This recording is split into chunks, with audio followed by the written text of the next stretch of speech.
네, 이상인 방송통신위원장 직무대행 겸 부위원장이 국회의 탄핵안 표결을 앞두고 스스로 자리에서 물러났습니다. 이로써 방통위는 상임위원이 아무도 없는 사상 초유의 영인 체제에 들어가게 됐습니다. 취재기자 연결해서 내용 알아보겠습니다. 김태민 기자. 네, 방송통신위원회입니다. 네, 한 달도 안 돼서 지금 벌써 두 번째 자진 사퇴가 나왔군요. 네, 이달 초 김홍일 전 방통위원장이 물러난 뒤 단 한 명만 남아있던 상임위원마저 스스로 물러나며 방통위는 사상 초유의 영인 체제에 돌입했습니다. 이상인 방통위원장 직무대행 겸 부위원장은 오늘 오후로 예정된 국회 탄핵안 표결을 앞두고 대통령실에 사의를 표명했고 윤석열 대통령은 면직안을 제거했습니다. 대통령실은 이 직무대행의 사임에 대해 야당의 탄핵안 발의에 적법성 논란이 있지만 당장 방통위가 불능 상태에 빠지는 걸 막기 위한 불가피한 조치였다고 설명했습니다. 그러면서 방송뿐 아니라 IT, 통신 정책을 총괄하는 방통위를 무력화하려는 야당 행태에 심각한 유감이라고 비판했습니다. 이 직무대행은 조금 전 정부 과천청사에서 나와 귀가했는데요. 직원들을 향해 방통위가 정쟁의 수렁에 빠져 있는 참담한 상황에서 책무를 다하지 못해 죄송하다며 하루빨리 기관이 정상화되길 바란다고 밝혔습니다. 다만 야당의 탄핵 추진에 대한 의견 등을 묻는 취재진 질문에는 아무 답도 하지 않았습니다. 네, 대통령실도 입장을 밝혔는데 또 한 번 방통위 업무 마비를 막기 위한 고육지책이 나왔다. 이렇게 볼 수 있는 건가요? 네, 그렇습니다. 만약 국회 탄핵안이 통과됐다면 이 직무대행은 헌법재판소에서 탄핵 심판 결과가 나올 때까지 상당 기간 직무 정지 상태에 놓이게 됩니다. 그렇게 되면 현재 인사청문회가 진행 중인 이진숙 방통위원장 후보자가 임명되더라도 1인 체제로 아무런 의결을 할 수 없는 만큼 사퇴 결단을 내린 걸로 보입니다. 특히 다음 달 KBS, 방송문화진흥회 등 공영방송 이사 선임 의결이 남아있는 만큼 이 일정에 차질을 빚지 않겠다는 뜻으로도 읽힙니다. 이로써 방송통신위원회는 현재 남아있는 상임위원이 아무도 없는 가운데 이르면 다음 주쯤 이진숙 방통위원장 후보자에 대한 임명과 동시에 대통령 추천목 후임 방통위원도 위촉될 걸로 보입니다. 지금까지 방송통신위원회에서 YTN 김태민입니다. 야당이 방송사법을 본회의에서 강행 처리하려 하자 국민의힘이 무제한 토론 필리버스터에 들어갔죠. 법사위에서는 윤석열 대통령 탄핵 청원 2차 청문회가 열리고 있고 이진숙 방통위원장 후보자 인사청문회는 사흘째 이어지면서 여야 대치가 최고조에 달하고 있습니다. 취재기자 연결해서 내용 들어보겠습니다. 손효정 기자. 네, 국회입니다. 네. 여야 간에 그야말로 전운이 감도는 상황인데 본회의장에서는 여당의 필리버스터가 이어지고 있죠? 네, 방송사법 가운데 방통위법 개정안이 어제 국회 본회의에 상정된 가운데 국민의힘이 신청한 필리버스터가 18시간째 이어지고 있습니다. 국민의힘 최영두 의원을 시작으로 여야 의원이 번갈아 갔는데 지금은 국민의힘 박충건 의원이 무제한 토론을 진행하고 있습니다. 민주당은 필리버스터 시작 직후 무제한 토론 종결 동의서를 제출했는데요. 국회법에 따라 24시간이 지난 오늘 오후 5시 반쯤 재적의원 5분의 3, 180명 이상의 찬성으로 필리버스터를 강제 종료시킨 뒤 법안을 통과시킨다는 게 민주당의 방침입니다. 남은 방송관련법 3개도 무제한 토론, 24시간 뒤 강제 종료와 표결 처리를 반복하며 전부 통과시키겠다고 계획하고 있습니다. 방송 장악을 위해서라면 물불 가리지 않는 정권의 폭주에 언론 자유는 부끄러운 흑역사만 갱신하고 있으니 참으로 참담합니다. 방송사법을 흔들림 없이 처리하고 다만 민주당 전당대회 일정이 예정된 토요일은 강제 종료 없이 필리버스터를 계속 진행하겠다는 계획이라 본회의 일정은 5박 6일 이상 이어질 가능성도 있습니다. 이에 국민의힘 추경호 원내대표는 기자 간담회를 자처해 민주당의 일방적인 법안 처리를 비판했습니다. 또 오늘 자진 사퇴한 이상인 방통위원장 직무대행 탄핵 시도도 강력히 규탄했습니다. 민생과는 아무 관련 없는 탄핵 추진만큼 중요한 것이 없다는 탄추니즘을 주술처럼 외치고 밀어붙이고 있는 것입니다. 민주당의 막무가내식 탄핵, 이제는 멈춰야 합니다. 어제 본회의 재표결에서 최종 부결돼 폐기된 최상병 특검법 재발의 문제도 관심입니다. 민주당은 앞서 국민의힘 한동훈 대표가 제안했던 제3자 추천 방식으로 수정안을 발의할 수 있다는 가능성도 열어놨지만 특검 추천 주체 등 큰 틀은 유지하고 새로 드러난 의혹을 추가해 강화된 특검을 즉각 발의하겠다고 밝혔습니다. 국민의힘에서도 민주당이 먼저 수정안을 발의할 때까지 기다려야 한다는 기류가 우세한 가운데 어떤 형식이든 특검을 받아들이는 것 자체가 추후 한동훈, 김건희 여사 특검 수용의 근거가 될 수 있다는 경계의 목소리가 나오고 있습니다. 그리고 국회 법사위에서는 윤석열 대통령 탄핵 청원 2차 청문회가 열리고 있는데 여기서도 공방이 치열하겠군요. 네, 법사위는 오전 10시부터 김건희 여사 주가 조작 의혹과 명품 가방 수수 논란을 주제로 탄핵 청원 2차 청문회를 진행하고 있습니다. 일주일 전 1차 청문회가 최상병 순직 사건 수사 외압 의혹을 주제로 열렸다면 이번엔 김 여사 의혹을 중심으로 여야가 시작부터 공방을 벌이고 있는데요. 야당 위원들은 김 여사 모녀를 비롯해 이원석 검찰총장, 이종호 블랙펄 인베스트먼트 대표 등 청문회 증인으로 채택된 핵심 인물들이 불참하자 법적 조치를 검토하겠다며 규탄했습니다. 반면 여당은 오늘 청문회 자체가 탄핵 절차를 우회해 위헌 위법적이라며 불법 청문회라고 항의했습니다. 본격적인 질의가 이제 시작되는 가운데 여야의 질의는 김 여사에게 명품 가방을 건넸던 최재형 목사 등에게 집중될 것으로 보입니다. 야당은 이번 청문회 내용을 바탕으로 김건희 여사 특검 추진 동력을 만들겠다는 보관이지만 여당은 야당의 공세를 정쟁용 의혹 제기로 규정하며 방어전에 주력할 전망입니다. 네, 이진숙 방통위원장 후보자 인사청문회 원래는 이틀 일정이었는데 하루 더 오늘까지 계속되고 있죠? 네, 국회 과방위는 이진숙 방통위원장 후보자 인사청문회를 애초 이틀 진행하기로 했지만 하루 더 늘려 사흘째 이어가고 있습니다. 어제 청문회에서 이 후보자 측이 청문위원들이 요구한 자료를 제대로 제출하지 않았다는 지적이 이어졌고 여당이 반발해 퇴장한 가운데 야당 단독으로 청문회 연장이 결정된 겁니다.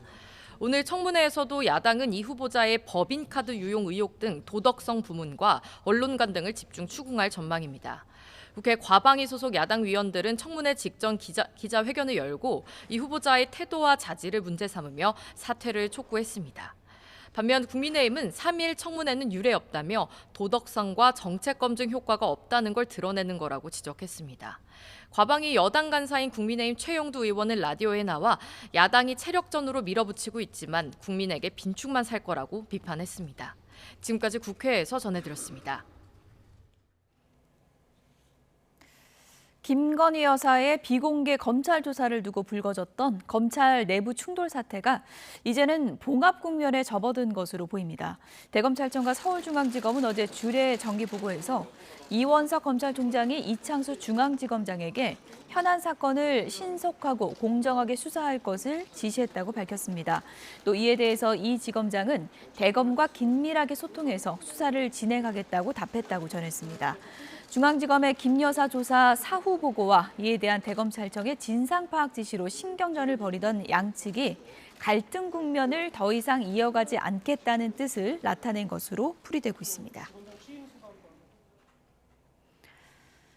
검찰의 김건희 여사 명품 가방 수수 의혹 수사가 마무리 단계에 접어든 가운데 공여자인 최재형 목사와 김 여사 사이의 카카오톡 대화 내용이 공개되면서 이 내용이 또 논란이 되고 있습니다. 카카오톡 대화를 보면 최 목사가 도이치모터스 의혹 설명을 요청하자 김 여사가 자신이 뭘 안다고 주가 조작을 하겠느냐며 사실상 무혐의인데 처리를 안 해주는 것이라고 답하는 내용이 담겨 있습니다. 이와 함께 조국 혁신당 대표가 과거 논란에도 법무부 장관을 그만두지 않았던 건 아내 정경심 전 교수의 뜻이었다는 취지로 말하면서 문재인 전 대통령이 정 전 교수를 구속하라고 지시했다는 내용도 담겨 있습니다. 검사 탄핵소추 대상인 박상용 수원지검 부부장 검사가 울산지검 술판 의혹을 제기한 이성윤 더불어민주당 의원을 상대로 3억 원대 손해배상 소송을 제기했습니다.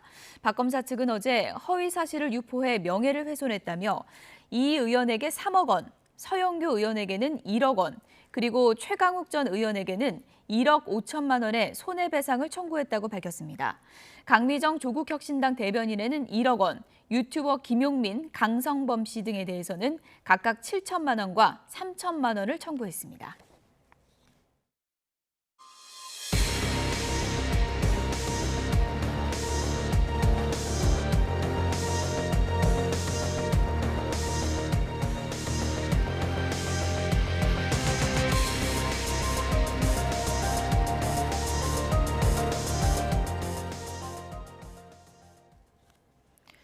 네, 정산지연 사태가 불거진 티몬이 사무실 앞에 모인 소비자들을 상대로 일부 환불 절차에 들어갔습니다. 무더위 속에도 현장을 찾아 환불을 접수한 인원만 2,000명이 넘습니다. 자세한 상황은 현장에 나가 있는 취재기자 연결해서 알아보도록 하겠습니다. 네, 오동권 기자, 지금 상황 어떻습니까? 네, 이곳은 신사동 티몬 사무실이 입주한 건물 앞입니다. 보시는 것처럼 지금 소비자들로 가득합니다. 서 있는 줄도 여러 가지인데요. QR카드를 통해서 환불 접수를 받는다는 이야기가 있어서 그것을 통해서 환불을 받기 위해서 줄 선 사람들도 있고요. 뒤에 온 사람들은 절차를 모르기 때문에 무조건 줄을 서는 경우도 있습니다. 중요한 것은 현장의 관리 인력이 티몬 측 관리 인력이 없기 때문에 더 복잡한 상황들이 연출된다는 것입니다. 현장에서는 고성도 계속 간혹 들리고 있고요. 경찰 인력이 안전사고에 대비해 투입돼서 아예 이렇게 이 도로를 차로를 막고 현장을 관리하고 있지만 안전사고 우려도 점점 높아지고 있습니다. 좀 전에 말씀드린 것처럼 가장 문제는 현장의 티몬 측의 관리 인력이 없다는 점입니다. 그렇기 때문에 안전사고 위험도 높아지고 있는 것인데요. 소비자의 목소리 들어보시죠. 적극적으로 알아보지 않는 소액 결제자들은 이런 사실을 파악조차 못하고 있는 것 같아요. 물론 홈페이지에서도 공지가 제대로 이루어지지 않는 것 같고요. 현장에서도 지금 사실 여기 줄 서 있는 사람들한테도 공지가 잘 안 되는 것 같고. 피해자들의 항의에도 묵묵부답을 이어왔던 티몬 대표가 입을 연 것은 어제 저녁 무렵입니다. 유광진 대표는 입장문에서 이번 달 여행 상품부터 빠른 취소를 지원하고 정산지연 문제를 해결하겠다고 밝혔습니다. 오늘 새벽 이곳 사무실을 찾은 소비자들에게 일부 환불을 해줬다는 소식이 온라인 커뮤니티 등을 통해 퍼지면서 아침부터 많은 사람들이 몰렸습니다. 그리고 계속해서 사람들이 늘어나면서 조금 전에 확인한 게 2,090명이었는데 이후에는 집계조차 되지 않고 있는 상황입니다. 티몬 측은 현장 접수 번호와 연락처, 주문번호, 환불 금액과 계좌 등이 적힌 양식을 배포했습니다. 실제 환불을 받은 인원은 고작 100여 명에 불과한 것으로 전해지고 있습니다. 앞서 위메프에서 회사를 찾은 소비자들을 상대로 환불 절차를 진행했는데 오늘부터는 현장 접수 대신 온라인과 고객센터를 중심으로 환불 접수를 받겠다는 공지문을 배포했습니다. 조금 전에 말씀드린 대로 현장 관리 인력이나 티몬이나 위메프 관계자들 측에서 이것을 관리하지 않기 때문에 현장은 정말 아수라장을 방불케 하는 상황입니다. 지금까지 서울 신사동 티몬 사무실 앞에서 YTN 오동건입니다. 네, 지금 환불 요구하는 소비자들 모습 현장 연결해서 보여드렸는데요. 이번 환불 지원 사태 관련해서 한국소비자원에도 지금 상담이 빗발치고 있습니다. 소비자원은 티몬과 위메프 관련 상담이 그제 1,800여 건, 어제는 2,000여 건 추가돼서 지난 5월부터 5,000여 건 가까이 누적이 된 것으로 집계됐습니다. 상담 건수는 정산과 환불 지원 사태가 번진 그제와 어제 이틀 동안 폭발적으로 증가했는데요.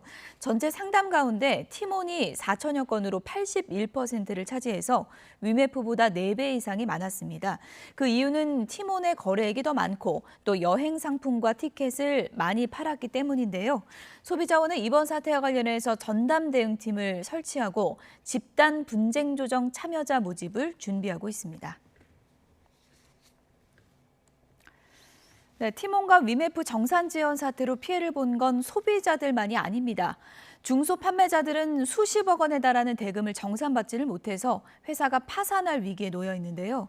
이대로라면 입점 업체들의 줄도사는 시간 문제라는 우려가 커지고 있습니다. 황보혜경 기자입니다.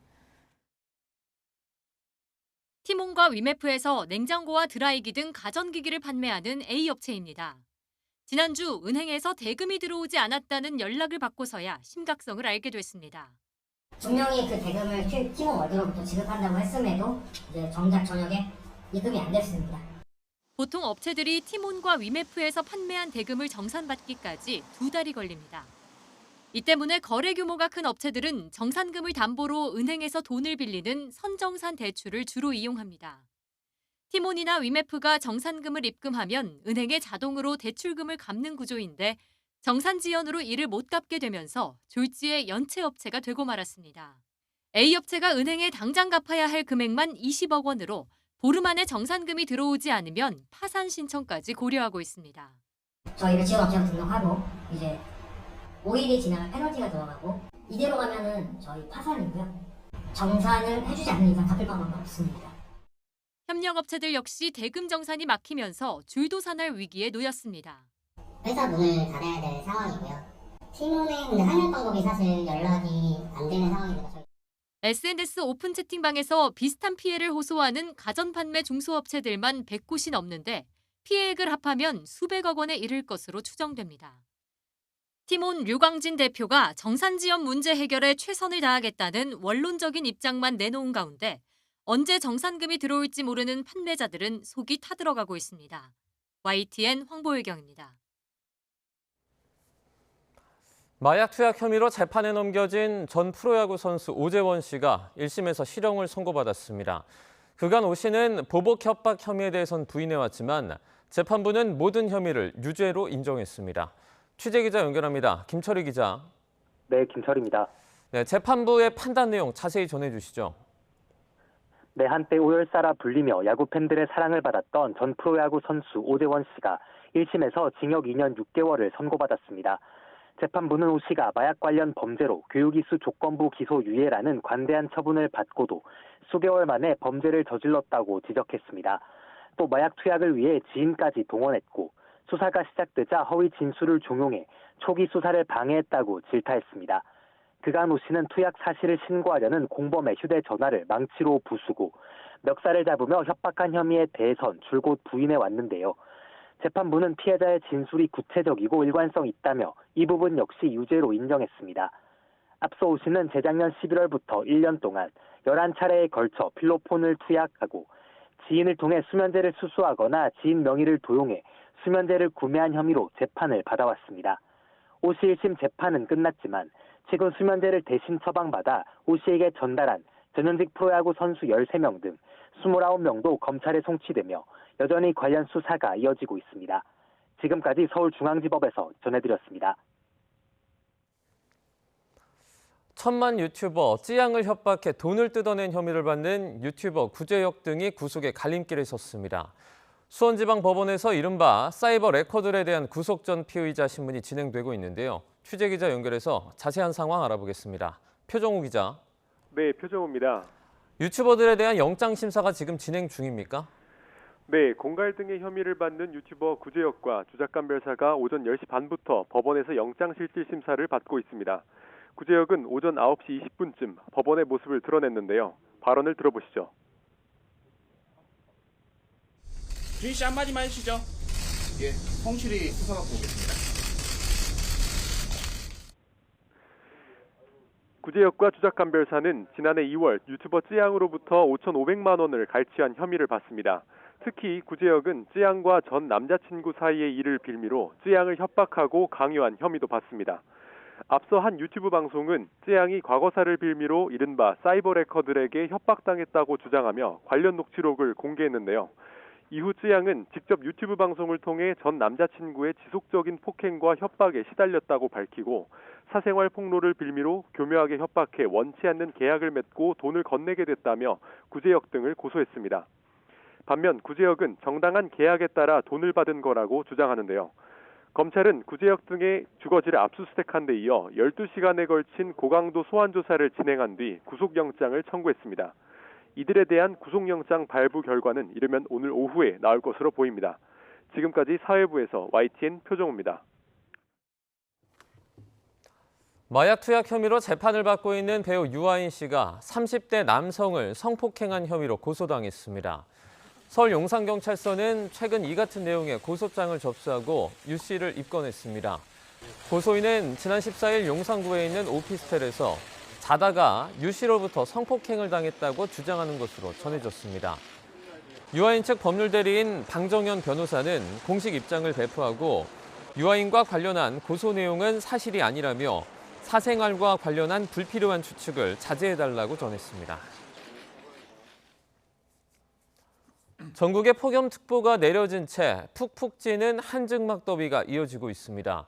서울은 이틀째 폭염경보가 내려진 채 체감온도가 오전부터 35도 안팎을 기록하고 있어 주의가 필요합니다. 반면 제주도와 남해안에는 호우특보 속에 많은 비가 내리고 있는데요. 취재기자 연결해서 자세한 내용 알아보겠습니다. 정혜용 기자. 네, 정혜윤입니다. 네, 더위가 만만치 않습니다. 폭염이 오전부터 심한 상태라고요. 네, 그렇습니다. 서울에 이틀째 폭염 경보가 발령 중인 가운데 오늘 오전 10시부터는 당진과 예산 등 충남 남해안과 문경, 청송 등 경북 일부 지역의 폭염주의보가 폭염 경보로 더 강화했습니다. 체감온도도 이미 대부분 30도를 웃돌고 있는데요. 특히 경기도 김포시 장기동과 경남 창원 성산구, 강원도 삼척 원더급 등은 벌써 체감온도가 35도 안팎까지 크게 오른 상태입니다. 서울도 강서구 화곡동의 체감온도가 34.3도를 나타내고 있습니다. 한낮에는 지금보다 체감온도가 더 높아지겠고 이로 인해 열사병 등 온열 질환의 위험이 더 커지겠습니다. 노약자와 어린이는 무리한 야외 활동을 피하고 야외 작업장에서는 휴식 시간을 준수해 주시기 바랍니다.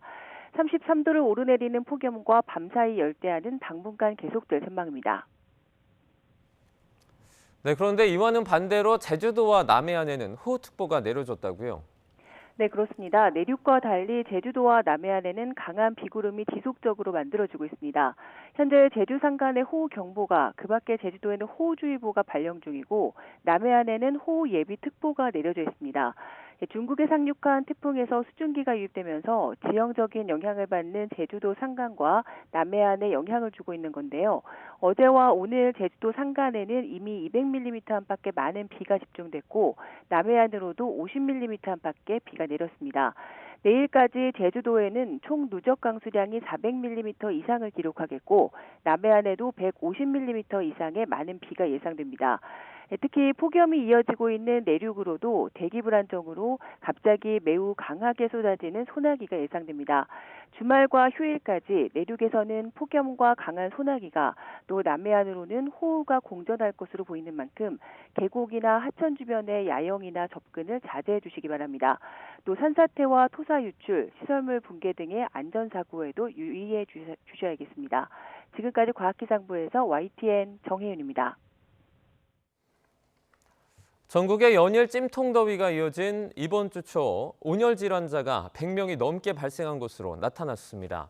질병관리청의 온열 질환 발생 통계를 보면 전국 응급실 의료기관이 신고한 온열 질환자는 지난 20일 40명, 23일 29명, 24일에는 55명으로 사흘 동안 모두 124명으로 집계됐습니다. 이번 주 들어서 온열 질환자가 급증한 건 집중호우로 잠시 내려갔던 기온이 다시 올라 연일 무더위가 이어진 영향으로 풀이됩니다. 전국 대부분 지역에 폭염특보가 내려진 가운데 어젯밤 경기도 김포시의 아파트 단지에서 정전이 발생해 주민들이 큰 불편을 겪었습니다. 일본 도쿄에서 인천으로 돌아오던 항공기가 기체 결함으로 회항하면서 탑승객 200여 명이 공항에서 뜬 눈으로 밤을 보내야 했습니다. 염혜원 기자입니다. 대규모 아파트 단지 900여 세대의 불이 꺼졌습니다. 어젯밤 김포 한강신도시 구례동 일대에 정전이 발생했습니다. 폭염특보가 내려진 찜통더위 속에 주민들은 1시간 반 넘게 에어컨과 선풍기도 켜지 못한 채 잠을 청해야 했습니다. 한국전력은 이 지역 전기 공급 설비의 문제로 정전이 발생했다고 설명했습니다. 일본 도쿄를 출발해 인천으로 돌아오던 에어서울 항공기가 기체 결함으로 이륙 2시간 만에 오사카로 회항했습니다. 승객 200여 명은 오사카 공항에 도착하고도 4시간 넘게 비행기 안에서 대기해야 했습니다. 일부 승객들은 기내 산소 부족으로 인해 고통을 호소하기도 했습니다. 밤새 항공기 정비가 끝나길 기다려야 했지만 식사와 잠자리는커녕 물도 모자라 일행마다 한두 개만 지급됐습니다. 20시간 이상 가까이 대기를 해야 하고 여행객들은 일정을 다 망치고 노인분들은 식사와 잠자리도 제공받지 못해서 힘든 시간을 보내고 있어요. 1톤 화물차 앞부분이 완전히 구겨져 버렸습니다. 어젯밤 평택 제천 고속도로 고덕 나들목 인근에서 이 화물차가 앞서가던 25톤 화물차를 들이받았습니다. 이 사고로 1톤 화물차 운전자가 숨졌습니다.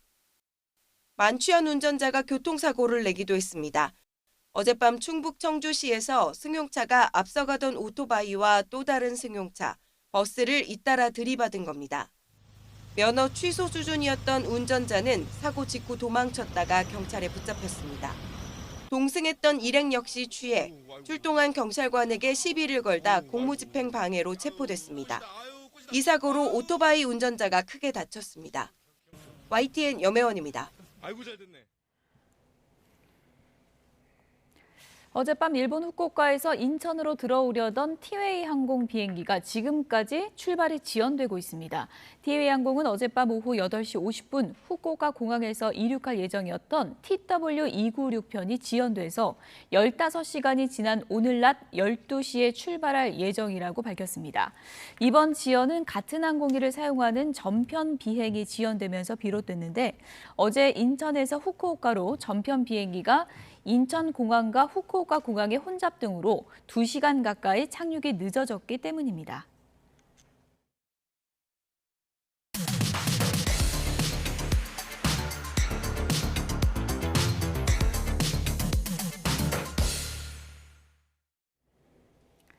각이 살아있는 정치평론 시사정각 시작하겠습니다. 오늘은 김진전 중앙일보 논설위원, 최창렬 용인대 특임교수 두 분 나오셨습니다. 어서 오세요. 네, 안녕하세요. 네.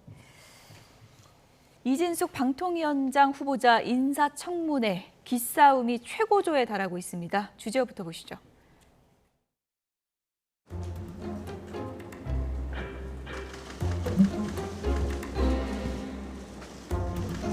저기요, 이진숙 내정자 인사하시죠.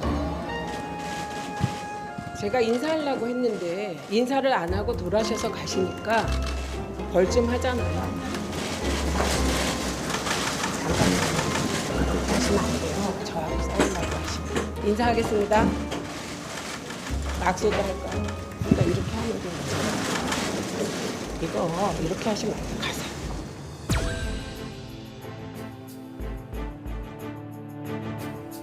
이문기 위원님 죄송합니다. 잠깐 질의 중단하시고 그거 내리십시오. 아니 지금 피켓 투쟁하십니까? 아니 저게 얼마나 우스꽝스럽습니까? 양손으로 이렇게 드는 거 전 처음 봤어요.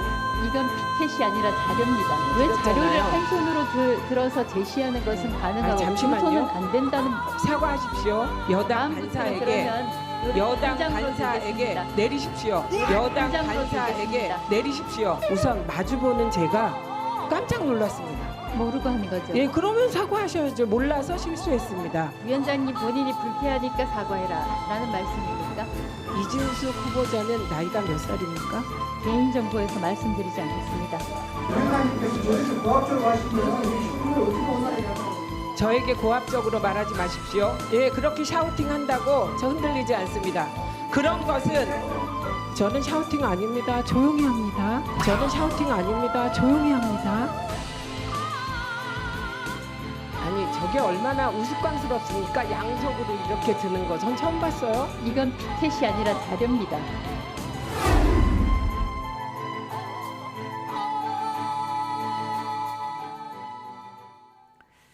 네, 오늘이 사흘째 연장전으로 접어들었습니다. 지금도 이 시각 청문회가 진행되고 있습니다. 어제는 또 피켓 신경전이었는데 네. 양손으로 이거 자료 들면은 원래 안 되는 건가요? 저도 잘 몰라서요. 제가 알기는 국회법에 그런 건 없다고 예. 제가 알고 있는데 아까 말씀하신 것처럼 신경전이 최고조인 것 같아요. 그리고 최민희 위원장이 아주 이진숙 후보자에 대해서 이진숙 내정자에 대해서 아주 상당히 그 감정이 개입돼 있는 것처럼 보여요. 지금 말씀하신 거 보니까. 그리고 손짓한 이리 오라고 그러잖아요. 나하고 싸우려 하면 안 된다. 이게 뭐 글쎄요, 그 있는 그대로 말은 맞는 말이지. 뭐 위원장하고 싸울 이유가 없죠. 그럼에도 불구하고 보는 사람들 입장에서는 그 상임위원장인데 상임위원장이 아무리 민주당 소속이라 하더라도 특정 후보에 대해서 너무 감정이 있는 것처럼 보이는 거는 그건 좀 자제할 필요가 있을 것 같고 이진숙 후보자도 거기 지지 않는 것 같아요. 역시 후보자니까 좀 국회 청문회 아닙니까? 민주당이 다수라 하더라도 조금 다소곳한 태도도 필요하다. 양자가 다 비판받아 마땅한 점들이 있다라고 보여집니다. 일단. 일단은 위원장이 그 양손에 드니까 좀 놀랐다고 이제 표현을 하면서 항의를 했는데 내가 그래도 놀라고 이게 이례적이니까 사과 좀 해라 했더니 이진숙 후보자도 지지 않았어요. 사과를 해야 되는 규정을 얘기하라 이렇게 반박을 한 거거든요. 저것은 법률적인 문제가 아니라 정치적인 문제죠. 규정상 저렇게 해서는 안 된다는 것도 없고 다만 이제 일종의 기싸움이죠. 결국은 뭐 이제 그 칼자루를 위원장이 쥐고 있으니까 결국 그 칼자루라는 게 오늘 드러났잖아요. 청문회를 하루 더 할 수 있다. 예.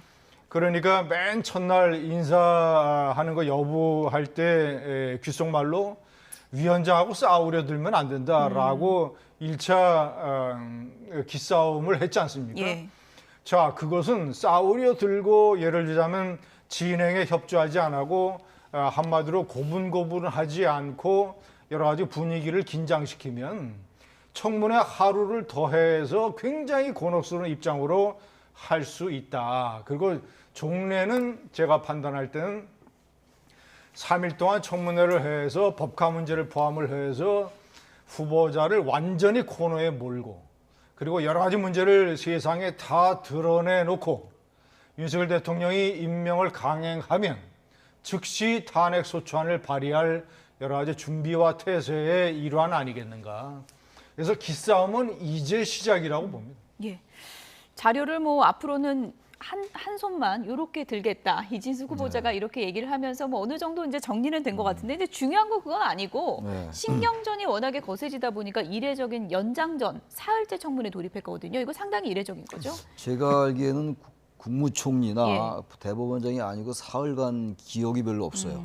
대법원장이나 국무총리는 당연히 이틀 청문회가 그것도 이틀도 새벽까지 했잖아요. 새벽까지 하고 계속. 그러는 건데 예. 이게 제가 국회법에 보면 인사청문회법에 따르면 3일 이상은 할 수 없어요. 3일까지가 최대입니다. 예. 그러니까 뭐 더 이상은 못 하는 건데 이게 장관급이잖아요. 방송통신위원장이. 장관급 인사청문회를 사흘 한 거는 사실 유례가 없는 거거든요. 할 수 있어요. 할 수 있으니까 하긴 하는 건데 그만큼 이제 방송통신위원장을 둘러싸고 여야가 상당히 이제 예민한 거죠. 뭐 이따 말씀을 나누겠습니다만 예. 이게 이제 방송통신위원장이 이제 그 각 공영방송들 이사 선임하고 이런 것과 관련되는 거 아니겠어요? 특히 이제 MBC 대전 MBC 사장 출신이고 이진숙 후보자가 MBC를 둘러싸고 상당히 지금 신경전을 하는 것 같아요. 그래서 야당에서는 MBC 사장은 자신들의 그 친정부 성향이 되면 안 된다. 예. 그게 확고한 거라고 봅니다. 그게 연장이 지금 이렇게 방통위원장 후보자의 인사청문회가 사흘까지 간 그 원인이 아닌가 이렇게 보여집니다. 네, 여야 모두 물러설 수 없는 기싸움이다 이렇게 얘기를 해주셨는데 그러다 보니까 청문회가 지금 하루가 더 연장이 돼서 사흘째 이어지고 있는 상황이고요. 이러다 보니까 방통위 간부 한 명은 쓰러졌다 이런 얘기까지 나오고 있습니다. 최형두 국민의힘 의원 얘기 들어보시죠. 오늘 밤에 하루 더 한다면서요? 예, 하루 더 한다고 했습니다. 그래서 제가 그랬습니다. 예. 아니 이게 도덕성 그다음에 정책 검증에서 별 효과가 없으니까 체력 검증에 들어갔느냐. 지금 어떻게 3일 연속으로 그래서 지금 여야 의원이 모두 지친 상태고 상당히 그 좀 뭐랄까 신경이 예민한 상태였습니다. 그리고 실제로 어제 심야에 청문회 중에 방통위 간부 한 사람이 1구에 긴급 호송되었습니다. 네. 이게 그러니까 보통 청문이라는 것이 뭐 사람 맞아서 쓰러질 때까지 하는 게 아니지 않습니까?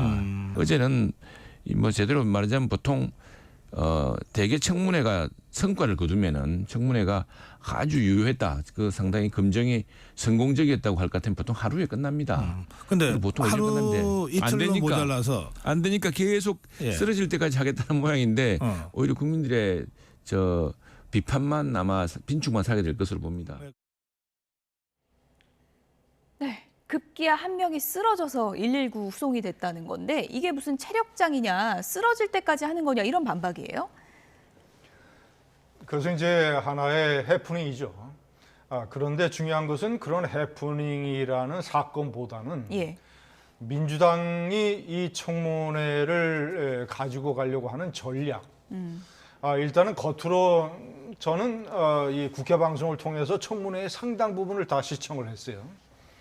겉으로는 이제 민주당의 상임 그 위원들과 후보자 간의 대결 구대지만 그 뒤에는 현재 민주당과 민주당 이재명 야당 세력을 뒷받침하는 강렬한 이 사회 세력, 대표적으로 이제 언론 노조와의 굉장히 그 밀접한 어떤 관계. 그래서 청문회에서 여러 차례 그런 걸 공개를 했어요. 최민희 위원장이 지금 나에게 제보가 들어오고 있다. 제보의 상당 부분이 제보자가 누구인지는 밝히지 않았지만 MBC 관련자, 언론 노조 관련자들로 상식적으로 추정되는 제보가 많이 들어왔어요. 그리고 이제 대전 MBC 노조 이런 것. 그렇기 때문에 최민희 위원장과 이 민주당의 상임위원들은 그런 어떤 자신들과의 어떤 그런 관계, 언론 노조와의 관계 이런 것도 인식을 해야 되고, 결국은 제가 아까 말씀드렸지만 이것을 바탕으로 해서 이진숙 후보자에 관한 모든 문제를 다 세상에 노정시켜서 결국은 이제 최대한의 흠집을 내서 아무리 대통령이 방통위원장 강행을 해도 탄핵 소추안을 발의할 수 있게. 탄핵 소추안은 원래 발의를 하는 요건이 이진숙 후보자가 방통위원장이 된 다음에 방통위원장의 업무에서 헌법이나 법률 위반이 있을 때 발의할 수 있는 건데, 예. 그러려면 시간이 상당히 많이 걸리잖아요. 그러니까 어떤 탄핵 소추안 발의를 위한 정치적인 환경 조성을 위해서 후보 자격 문제를 거론하겠다는 그렇죠. 건가요? 집중적으로. 예. 그래서 예. 청문회도 이틀에서 3일로 연장을 하고 체력 검정으로 들어가고 해서 이제 여러 가지 해프닝이 벌어지고 있는 것이죠. 예.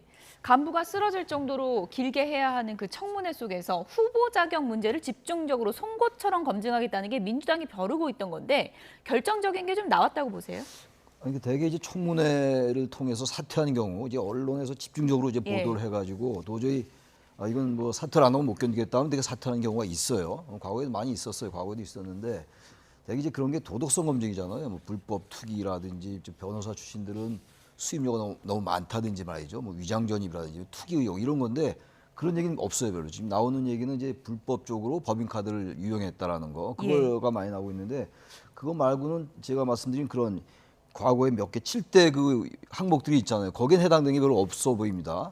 그러니까 아무튼 지금 말씀하신 것처럼 이진숙 위원장 후보자에 대해서는 야당이 절대로 안 된다. 이런 방침이 확고해요, 일단. 확고하고 또 이진숙 내정자가 좀 이미지가 강성 이미지인 건 사실이죠. 그런 이미지가 있었습니다만 지금 청문회 진행되는 걸 보니까 뭐 그런 것과 관계없이 과거의 이념적인 편향성 같은 건 얘기할 수 있어요. 근데 그렇다고 사흘씩까지는 않거든요. 되게 하루하고 이제 많은 건데, 그런 점에서 이 방통위원장을 둘러싸고 아마 방통위원장이 임명돼도 말이죠. 우리 김진희 의원 말씀처럼 곧바로 탄핵에 들어갈 가능성이 거의 99.9%인 것 같아요. 지금 벌써 앞서 이동관 위원장 그랬고, 그다음에 김홍일 위원장 그랬는데 같은 전철을 밟지 않을까 보여져요. 이진숙 뭐 지금 후보자는 만약에 위원장이 되고 탄핵 절차에 들어가도 이전처럼 사퇴하지는 않을 거다, 뭐 이런 얘기들도 들리더라고요. 글쎄요, 또 모르죠. 지금 오늘 당장 이상인 부위원장이 사퇴했잖아요. 탄핵 절차 들어가기 전에 사퇴했단 말이죠. 그러니까 지금 일단 탄핵에 들어가면 직무가 정지되기 때문에 그 이사 선임 절차 진행이 될 수가 없어요. 그렇기 때문에 이제 그 저변에 이런 논리가 있는 거거든요. 지금 그래서 이상인 부위원장도 오늘 탄핵 전에 사퇴를 한 거고, 지금 아마 제가 볼 때는 이진숙 위원장도 만약 임명되더라도 탄핵 절차 들어가면 사퇴할 가능성을 전혀 배제할 수는 없을 것 같아요. 현재 입장 그렇다 하더라고요. 말씀하신 것처럼 이상인 부위원장이 이제 오늘 사퇴를 했기 때문에 뭐 직무대행에 대한 탄핵 절차에 들어간 상황에서 이제 사퇴를 결정한 건데, 한 달 사이 지금 방통위가 두 번째 사퇴라서 거의 뭐 초토화됐다 이렇게 얘기할 수도 있을 것 같아요. 이상인 부위원장, 이상인 상임위원에 대한 탄핵 소추는 법률적으로 논란의 소지가 대단히 많습니다. 그러니까 그 탄핵은 헌법에 정확하게 규정이 돼 있잖아요. 뭐 대통령, 국무총리, 국무위원, 뭐 기타 등등 판사, 헌법재판관, 그리고 기타 법률이 정한 공무원 이렇게 돼 있어요. 그러면 그 조항에 따르면 방통위 상임위원도 법률이 정한 공무원이니까 탄핵 대상은 되지만 문제는 민주당에서 내세우는 이유가 방통위 상임위원으로서 뭐 헌법이나 법률을 위반한 게 아니라 권한대행으로서 1인 체제로 공영방송 경영진 이사 선임 절차를 강행을 했다, 이거거든요. 그러니까 1인 체제로서 권한대행으로서 그런 일을 했다라는 이유로 했는데, 어쨌거나 저 논란을 따지자면 시간이 많이 걸리니까 윤석열 대통령이 일단 사의를 받아들여서 사퇴시켰어요.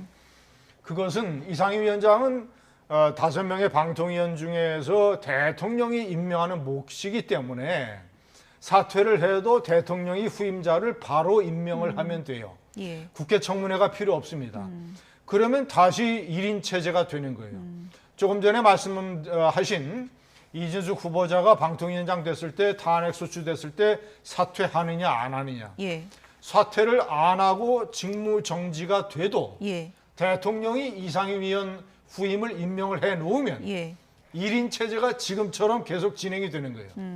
그러면 헌법재판소의 결정에 따라서 방송통신위원회 법에 따라서 제적 과반수 의결은 아무 문제가 없다. 그러면 1인 체제가 되면 제적위원 수가 1명이 되기 때문에 1명이 회의를 열어서 본인이 찬성을 하게 되면 헌법재판소 결정에 따르면 법적으로 아무런 문제가 없다. 그래서 대통령이 이상인 후임을 임명을 하면 1인 체제가 공영방송 이사진들 선임하는 절차를 진행하는 데에 정권 입장에서 봤을 때는 더욱더 효율적이다. 그러니까 문제는 없는 걸로 보입니다. 예. 어쨌든 이상인 부위원장 사퇴 결정에 대해서 오늘 대통령실도 입장을 냈는데요. 그 입장도 잠시 듣고 오겠습니다. 윤석열 대통령은 오늘 이상인 방송통신위원회 부위원장의 사임을 제가했습니다. 방통위 부위원장 사임은 적법성 논란이 있는 야당의 탄핵안 발의에 따른 것으로 방통위가 불능 상태에 빠지는 것을 막기 위한 불가피한 조치입니다. 대통령실은 방송뿐만 아니라 IT, 통신 정책을 총괄하는 방통위를 무력화시키려는 야당의 행태에 심각한 유감을 표합니다. 탄핵을 계속 하려고 하니까 방통위 굴러가려면 어쩔 수 없다. 이건 고육지책이다. 뭐 이런 입장일까요? 일단 순전히 예. 법률적으로 보면 그런 거죠. 만약에 탄핵을 해서 직무가 정지되면은 임명할 수가 없잖아요. 예. 근데 이제 일단 사퇴를 시켰기 때문에 대통령 몫이라서 임명하면 돼요. 그래서 방통위는 굴러가는 건데 지금 어쨌든 이 방송통신위원회 운영을 둘러싸고 2인 체제다, 1인 체제다 이런 얘기를 하잖아요. 어쨌든 파행입니다. 파행이고 이게 뭐 법률적으로 정확하게 아주 법리적으로만 따지면 불법이 아닐 수가 있겠습니다만 방송통신위원회는 합의제로 가는 거예요. 근데 지금 2인 체제, 1인 체제 자체가 이건 편법입니다. 야당이 계속 문제 삼는 거 아니겠어요? 그래서 여권에서는 이 자체는 불법은 아니다라고 얘기하는 건데 예. 어떻게 완전히 지금 무슨 재판하는 것도 아니고 그렇게만 따질 수 없는 거 아니겠어요? 방송통신위원회 합의제의 취지라는 게 있는 거라서 여당도 이걸 어떻게든 정상화시킬 생각 좀 해야 돼요. 여권에서도. 예. 근데 이걸 계속 이런 체제로 이제 몰고 간다는 말이죠. 야당은 계속 탄핵 명분은 계속 생기는 거고 계속 도돌이표가 되는 거 아닙니까? 탄핵하고 그다음에 탄핵 발의하면 바로 사퇴하고 이 뭐 한계가 물론 있겠습니다만 이 자체가 누가 봐도 이건 여야 다 문제가 있다. 이건 뭐 양비론이 아니라 예. 야당도 그렇다고 계속 탄핵부터 정해놓고 이렇게 하는 것도 이건 야당의 그 올바른 태도는 아닌 것 같아요. 의석을 예. 많이 가진 정당으로서. 그래서 여권도 그런 속내를 서로 알고 있으니까 같은 식의 전략을 계속 구사하는 거 아니겠어요? 그래서 이 지금 방송 이 통신법을 둘러서 뭐 방송사법도 지금 같은 맥락인데 예. 이게 정권이 바뀔 때마다 방송 이른바 공영방송을 장악하기 위한 그 정권들의 그 노력, 야당은 거기에 반대. 그러니까 입장이 바뀌면 똑같아져요. 지난번에 야당도 문재인 정권 그 전에 이래서 안 된다고 하다 문재인 정권 들어선 다음에 또 입장이 바뀌고 그런 적이 있었단 말이죠. 그래서 이거는 제도적으로 어떻게 뭔가를 이걸 규정을 해놔야지 정권이 바뀔 때마다 이런 문제 또 생길 거라고요. 예. 예. 대통령 지명목 1명으로 굴러갈 수 있다고는 해도 말씀하신 것처럼 합의의 취지가 이게 무색해지면은 민주당은 계속 탄핵 카드를 꺼낼 수밖에 없는데 이게 근본적인 해결이 필요하다는 지적은 어떻게 보세요? 방송통신위원회는 합의제가 아닙니다. 표결제예요.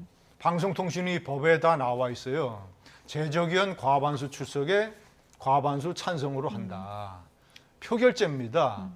최민희 상임위원장이 방송위원일 때에도 표결제로 방송통신위원회가 굴러갔어요. 아니 여야가 국회가 표결제잖아요. 과반수로 해서 현재 다 탄핵과 특검 밀어붙이는 게 전부 다 표결제로 하는 거잖아요. 기구와 모든 기관과 위원회와 나라가 돌아가는 국회는 전부 다 표결제예요. 그러면 2명이 제적위원이면 2명이 표결을 해서 2명이 찬성을 하면 되는 겁니다. 지난번 5월 달에 KBS 방송 수신료를 분리하는 것, 그것도 헌법재판소에서 문제가 없다고 한 것이 3명 중에서 2명이 찬성을 해서 그렇게 된 것이다. 그리고 현재 방통위원회가 5명을 채우지 못하는 것은 대통령이 야당에게 끊임없이 빨리 추천을 해라 말이야.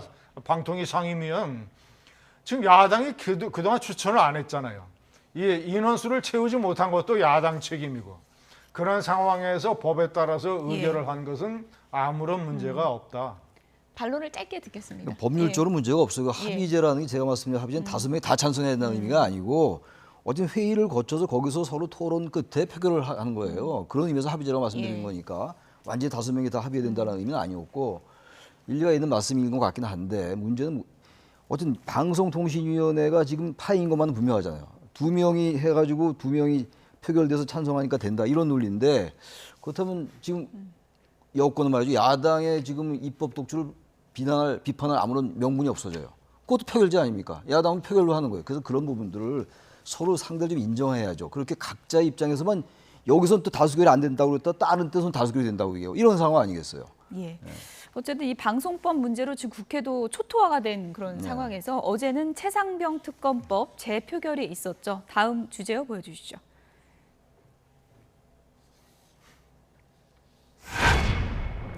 이탈표가 어디서 나왔을까요? 어제 결과를 보면 국민의힘이 뭉친 건 맞는데 한 명이 아니라 여러 명이 빠져나간 것 같거든요. 어떻게 계산하셨습니까? 일단은 무효도 찬성으로 보면 무효는 뭐 실수를 해서 무효표가 될 수도 있으니까 한자를 잘못 써서 자 일단 그 사람은 빼고 그 찬성이 3표면 안철수 의원은 반대하겠다고 했으니까 빼면 2사람이 찬성한 거 아니에요. 2명의 이탈표가 생긴 것이죠. 도봉의 김재섭 의원은 본인이 생각을 바꿨잖아요. 그러면 김재섭 의원은 아니고 나머지 2명이 찬성을 한 것이죠. 아무래도 이 2명은 뭐 친윤계로 보여지지는 않습니다. 네, 친윤계로 보이지 않고 전당대회 때 한동훈 대표를 지지했던 사람일 것 같아요. 반한 의원. 친한 반윤. 친한 반윤인데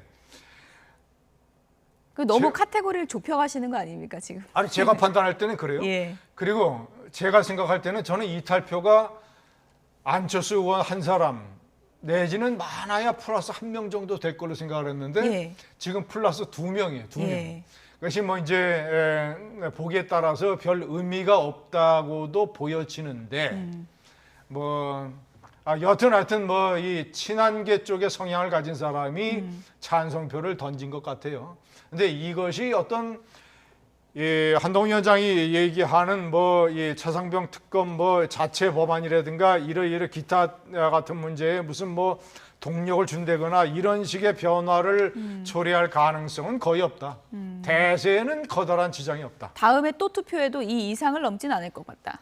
그리고 이제 뭐 8월 달에 또 재발의한다고 하는데 제가 봤을 때는 지난번 국회 때 한 번, 이번에 2번 폐기됐기 때문에 8월 달에 재발의하는 동력이 뭐 거의 없을 것 같아요. 말로는 저렇게 민주당이 얘기를 해도 8월 달에 왜냐하면 공수처 수사가 거의 막바지에 이르거든요. 그러면 재발의 가능성은 제가 봤을 때는 별로 없다.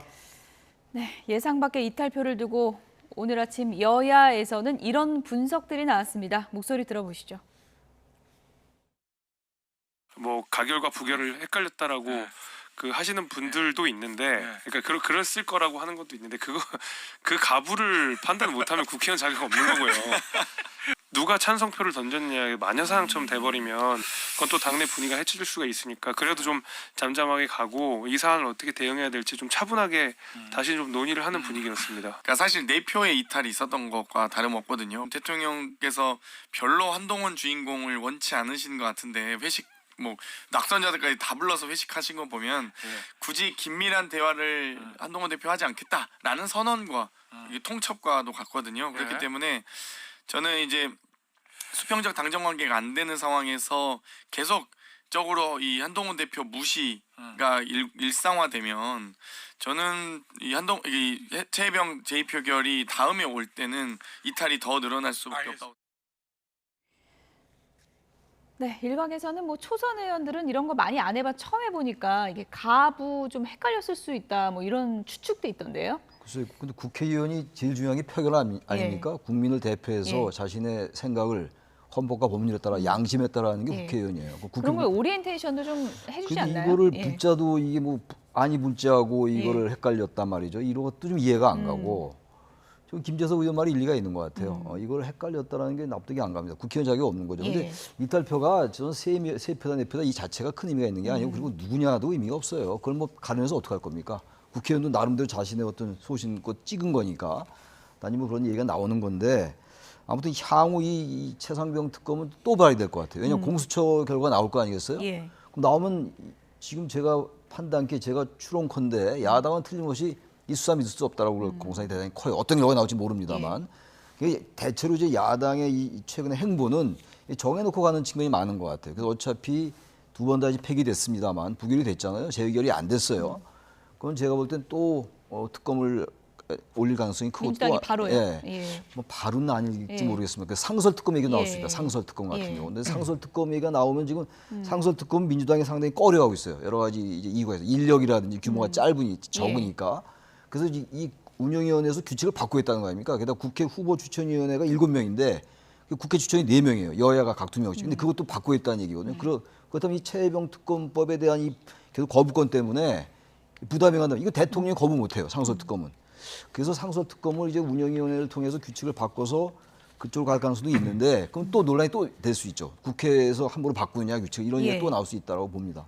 어쨌든 지금 폐기 절차에 또 한 번 들어가게 된 거니까 이렇게 되면 한동훈 대표가 전당대회 때 얘기했던 제3자 특검 이거 발의할 것인가 이 부분에 관심이 쏠릴 수밖에 없는데요. 장동혁 최고위원은 이런 얘기를 했습니다. 들어보시죠. 최상병 특검이 부결이 된다면 저는 제3자 특검에 대한 논의를 굳이 이어갈 실익은 없다고 생각합니다. 민주당의 특검은 특검의 공정성과 중립성을 전혀 담보할 수 없기 때문에 제3자가 하는 특검이어야 된다라고 하는 측면에서 대안으로 제시한 것이지 없고 또 이재명 대표는 더군다나 제3자가 임명하는 특검 받을 수 없다라고 명확하게 입장을 밝혔습니다. 당연히 그렇겠죠. 왜냐하면 진실 발견에는 일절 관심이 없기 때문에 최병 특검이 아니라 다른 전략으로 다른 특검으로 간다고 하는데 우리가 나서서 제3자 특검을 논의를 이어간다고 하는 것이 맞는지는 조금 더 고민해 볼 필요가 있는 부분이고 이런 상황이라면 제3자 특검 꺼내는 게 실익이 없을 것 같다. 이런 얘기를 하니까 또 야권에서는 한동훈 대표 발 빼는 거냐 이런 얘기가 벌써 나오고 있거든요. 발 빼는 거죠. 발 빼는 겁니까? 네, 당연하죠. 발 빼야 됩니까? 발 빼야 되죠. 그런 겁니까? 네, 제가 볼 때는 뭐 처음에 선거 공약으로 내세운 정도였고 장동혁 최고위원은 판사 출신입니다. 그리고 한동훈 대표의 최측근이고 오른팔이고 그러면 한동훈 대표의 법률적 조언자라고 봐야 돼요. 그럼 장동혁 최고가 저런 얘기를 할 때는 벌써 한동훈 대표와 교감이 있었다. 한동훈 대표가 당선되고 나서 저녁 때 언론 인터뷰에서 벌써 발을 뺐어요.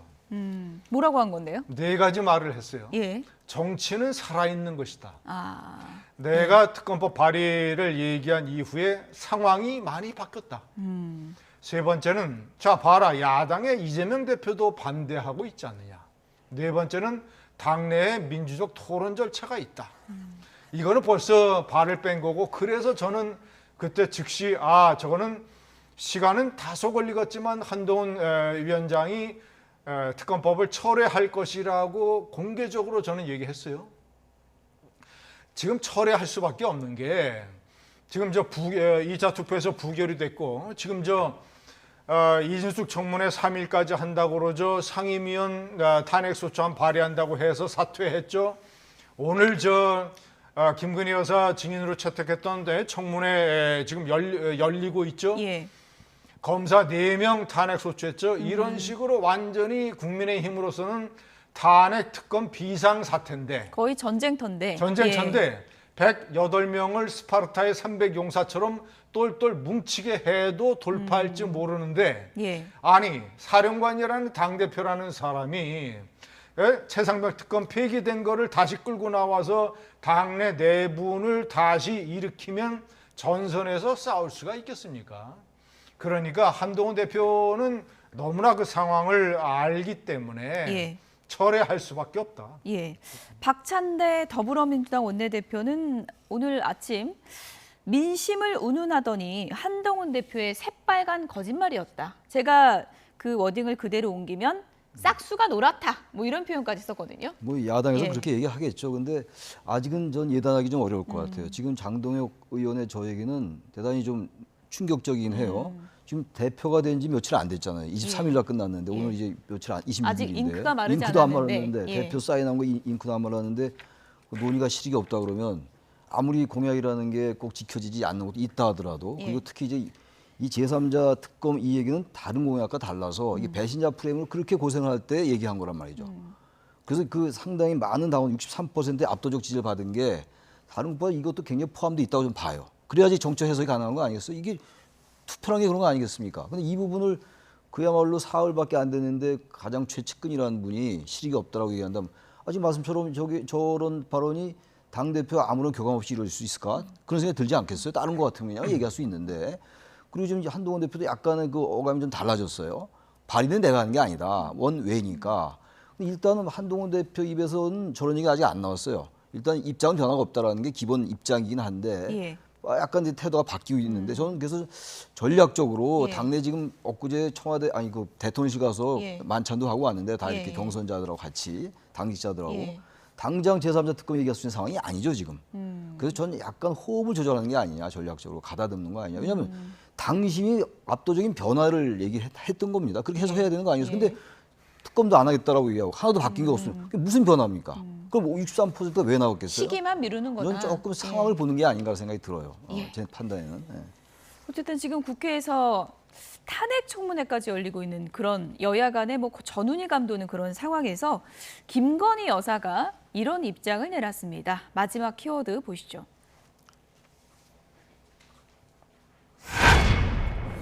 심력 끼쳐 죄송합니다. 김건희 여사가 명품백 논란과 관련해서 입장을 밝혔습니다. 법률 대리인을 통해서 밝혔는데요. 얘기를 잠깐 듣고 오시죠. 저희는 정말 수사에 협조를 하고 그다음에 처벌 규정도 없는 사건에서 영부인이 직접 대면 조사까지 받았는데 특혜라고 하는 거는 좀 저는 도저히 저 입장에서는 납득할 수 없습니다. 권사님들에게도 이런 자리에서 뵙게 돼서 송구스럽다. 또 그다음에 심려를 끼쳐드려서 국민들에게 죄송하다라고 말씀을 드리고 성실히 조사에 임했습니다. 심려를 끼쳐드려서 국민에게 죄송하다. 김건희 여사가 직접 한 얘기는 아니지만 법률 대리인을 통해서 입장을 밝힌 건데 명품백 의혹 수사와 관련해서 입장을 직접 밝힌 거는 처음인 것 같습니다. 그렇죠. 그런데 저는 대통령과 김건희 여사가 정무적인 판단을 자꾸 그르치고 있는 것 같습니다. 깨끗하게 정리를 해서 끝낼 수 있는 문제를 예. 아니 경호처 관련 시설에서 조사를 받나 검찰청사에 나가서 비공개로 조사를 받나 무슨 차이가 그렇게 대단합니까? 예. 검찰에 나가서 떳떳하게 그것도 이제 주말에 토요일이었으니까 비공개 소환이 공보 규칙이니까 비공개로 검찰에 가서 소환 조사를 받고 그리고 이 소환 조사를 받은 다음에 돌아와서 입장문을 발표하는 겁니다. 제가 오늘 검찰에 가서 이러이러한 조사를 받았습니다. 예. 이 사건을 대통령이 대국민 사과를 했던 것처럼 현명하지 못한 처신으로 국민께 심려를 끼쳐들어서 죄송합니다라고 남편 대통령이 얘기를 했으니까 예. 같은 맥락으로 대통령 부인이자 당사자로서 대국민 입장문을 발표를 해서 사과를 했으면 검찰의 비공개 소환조사 그리고 김건희 여사 사과라면 이 문제는 제가 봤을 때는 상당히 깨끗이 끝날 수 있는 문제예요. 그런데 왜 검찰 말고 경호처 시설에 가서 얘기를 해서 불씨를 또 살리고 왜 국민에게 해야 할 사과를 왜 검사 앞에서 이거를 무슨 뭐 제3자 변호인을 통해서 사과를 해서 사과의 효과나 진정성을 왜 스스로 감소시킵니까? 그래서 저는 대통령과 영부인과 용산의 정무적 판단의 능력이 많이 부족하다 이렇게 판단. 네, 뭔가 좀 결정에 아쉬움이 많다라는 건데 이제 박지원이 이제 본인은 왜 손이 없냐, 왜 말을 못하냐, 왜 이거를 법률 대리인을 통해 사과하냐 이렇게 또 이제 반박을 했더라고요. 이해가 안 가죠. 예. 왜냐하면 이거는 사과가 아니에요. 검사한테 사과한 거 아닙니까? 검사한테. 대국민 사과라고 볼 수가 없죠. 이게 말 자체가 대국민 사과라고 하면 안 돼요. 예. 사과라는 건 일단 대상이 분명해야 되는 것이고 왜 사과를 하는지에 대한 그 잘못을 얘기해야 돼요. 그게 사과입니다. 그 사과를 받는 대상이 국민이 되겠죠. 예. 국민 일반이 의미가 있는 진정성 있는 사과로 받아들여져야 돼요. 그게 사과의 의미입니다. 근데 지금 예. 전혀 그렇지 않아요. 앞서 잘 지적하신 것처럼 지금 검사 수사를 받는 상황, 조사를 받는 상황 속에서 대리인 통해 가지고 변호사 통해 저것도 유튜브에서 저것도 예. 매일신문 유튜브가 나쁘다는 건 전혀 아니고 저렇게 얘기하는 게 저걸 누가 사과로 받아들이겠어요. 오히려 안 하니만 못해요. 이렇게 사과. 예. 자꾸 이러니까 예. 야당에게 자꾸 특검의 명분만 자꾸만 높인다라고 생각이 들어서 아주 이건 현명치 못한 처신이 아니었을까 이런 생각이 들어요. 네. 예. 박지원 의원이 뭐 입이 없냐 발이 없냐 이렇게 반박을 하기도 했는데 앞서서 이제 이런 일련의 결정들이 참 아쉬운 점이 많다라고 하셨잖아요. 때문에 이 논란이 뭐 특혜 조사다 이런 논란도 계속되고 있는 상황이어서 추후에 뭔가 이 논란을 깔끔하게 마무리하려면 김건희 여사 측에서 어떤 결정을 하면 좋다고 보십니까? 본인이 총선 선거 때 한동훈 위원장에게 문자를 보낸 게 전부 국민에게 다 공개됐잖아요. 그때 분명하게 얘기했잖아요. 이 문제에 관해서 해결을 볼 수 있다면 사과를 1000번이건 10,000번이건 하겠다. 예. 사과보다도 더한 것을 할 수 있겠다. 본인이 문자에서 그렇게 천명을 해놓고 예. 국민들이 이미 그 문자를 봤는데 예. 그런데 저런 식으로 기형적인 약식 사과를 하면 국민이 저거를 받아들이겠습니까? 직접 나와서 사과하는 게 좋겠다. 직접이든 아니면 대국민 사과문을 발표를 하든 해서 아주 깨끗하게 좀 당당하게 사과도 좀 당당하게 이렇게 해야지. 정무적 판단이 너무 부족한 게 저렇게 얘기를 하면 야당은 자꾸 김건희 특검법 이런 얘기를 계속 할 겁니다. 왜 그런 빌미를 제공을 하느냐.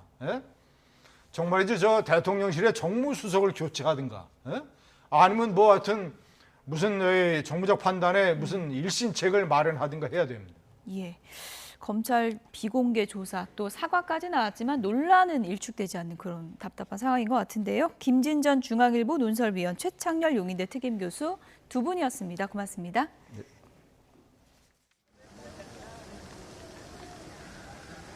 연일 푹푹 찌는 무더위가 기승을 부리고 있습니다. 마치 한증막에 들어온 듯한데요.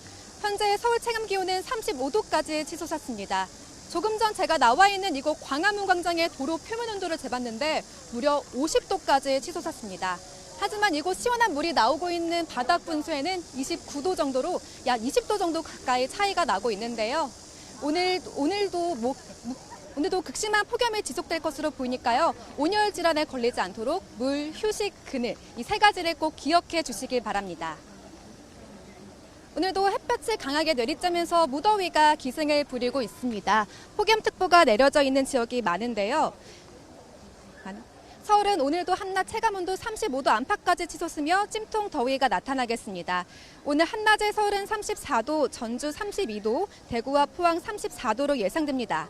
체감온도는 이보다 더 심하겠고 예년 기온을 2도에서 4도가량 웃돌겠습니다.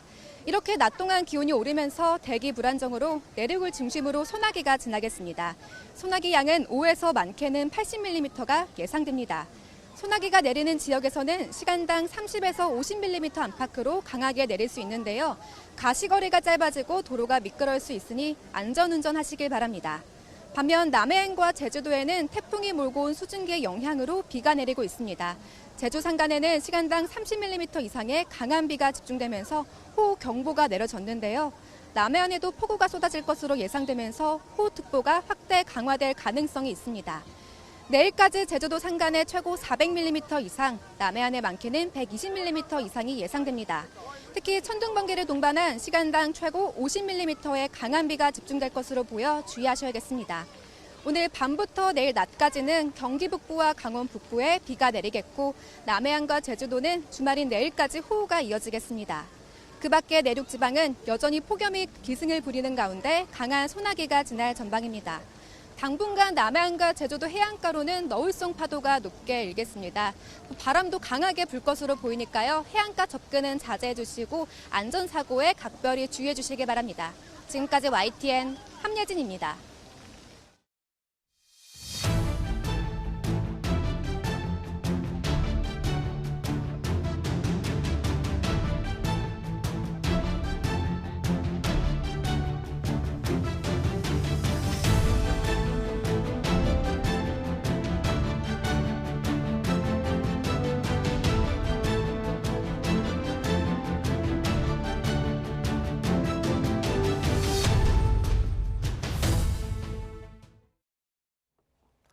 재선 포기를 선언한 조 바이든 대통령이 품격 있는 퇴장을 위한 본격적인 행보에 나섰습니다.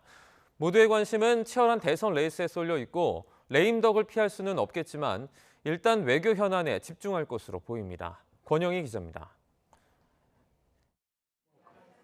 대선 경쟁에서 물러난 바이든 대통령의 첫 공식 행보는 베냐민 네타냐후 이스라엘 총리와의 회담입니다.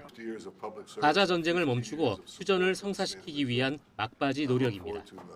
The president believes that getting that hostage deal in place, getting that 6-week ceasefire, that's the best way to get all these loved ones back with their families.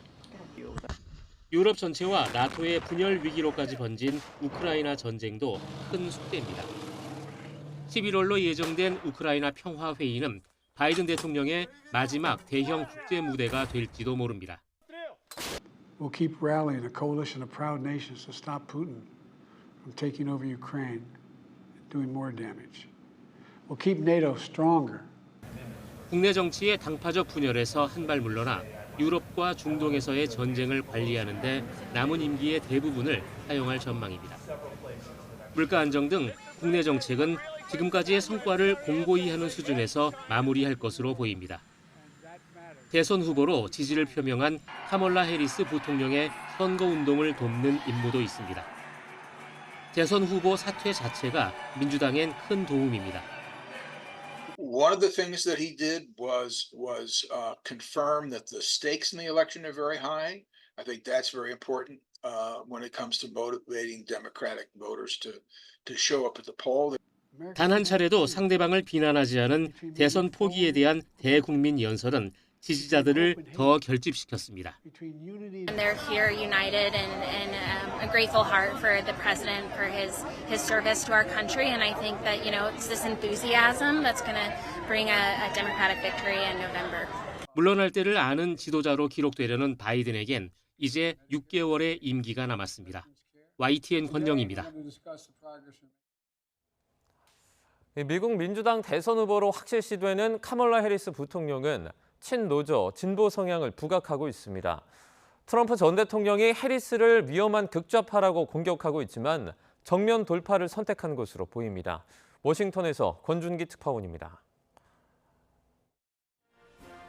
카멀라 해리스 부통령은 이번엔 교사노조 행사를 찾았습니다. 이 자리에서 노조 활동을 보장하고 낙태권과 성소수자 권리를 보호하겠다고 강조했습니다. So we want to ban assault weapons and they want to ban books. Can you imagine?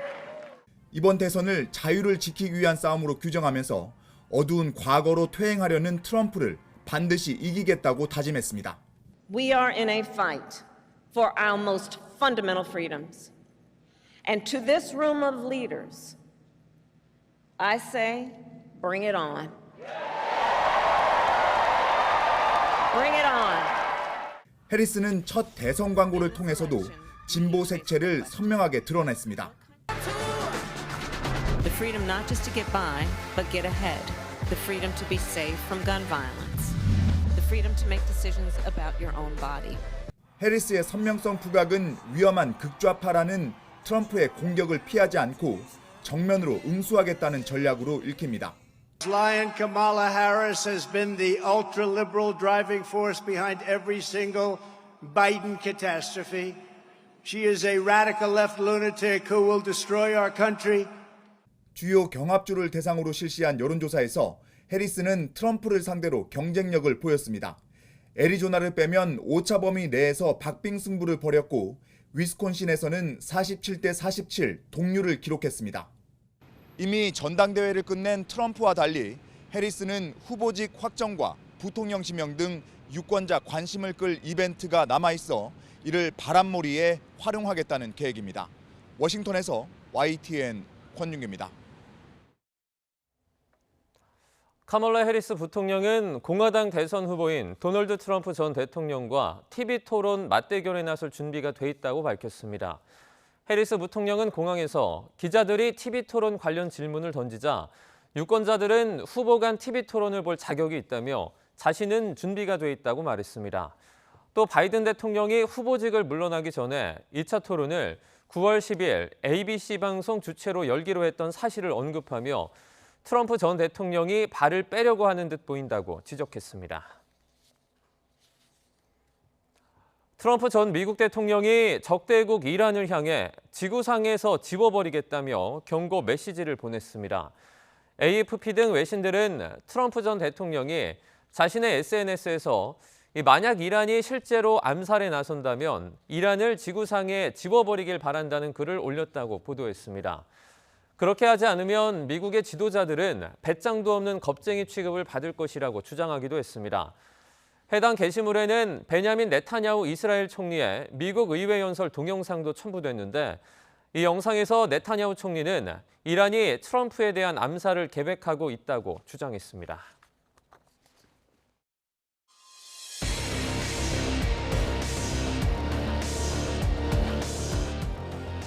거기서 바로 그냥 취소 문자 받았거든요.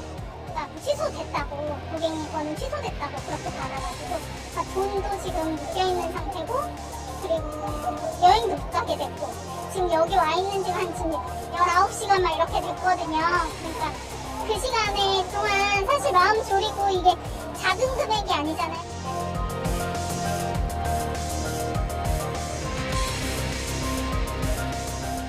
시간이 지날수록 언론을 접하면서 상황이 많이 심각해진 걸 느껴가지고 직접 이렇게 내일 연차까지 쓰면서 찾아오게 됐어요.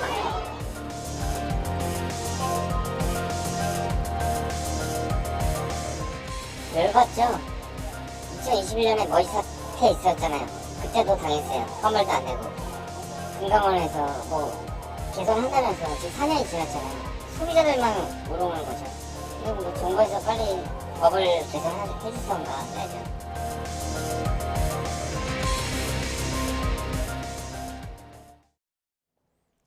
네, 피해자들의 영상 보고 오셨습니다. 팀원 위메프 정산 지원 사태가 일파만파 커지고 있습니다. 소비자 피해 확산과 입점 업체들의 줄도산 우려까지 나오고 있는데요. 관련 내용과 25년 만에 개편된 상속세 개정안에 대해서 정철진 경제평론가와 함께 얘기 나눠보겠습니다. 어서 오세요. 네, 안녕하십니까.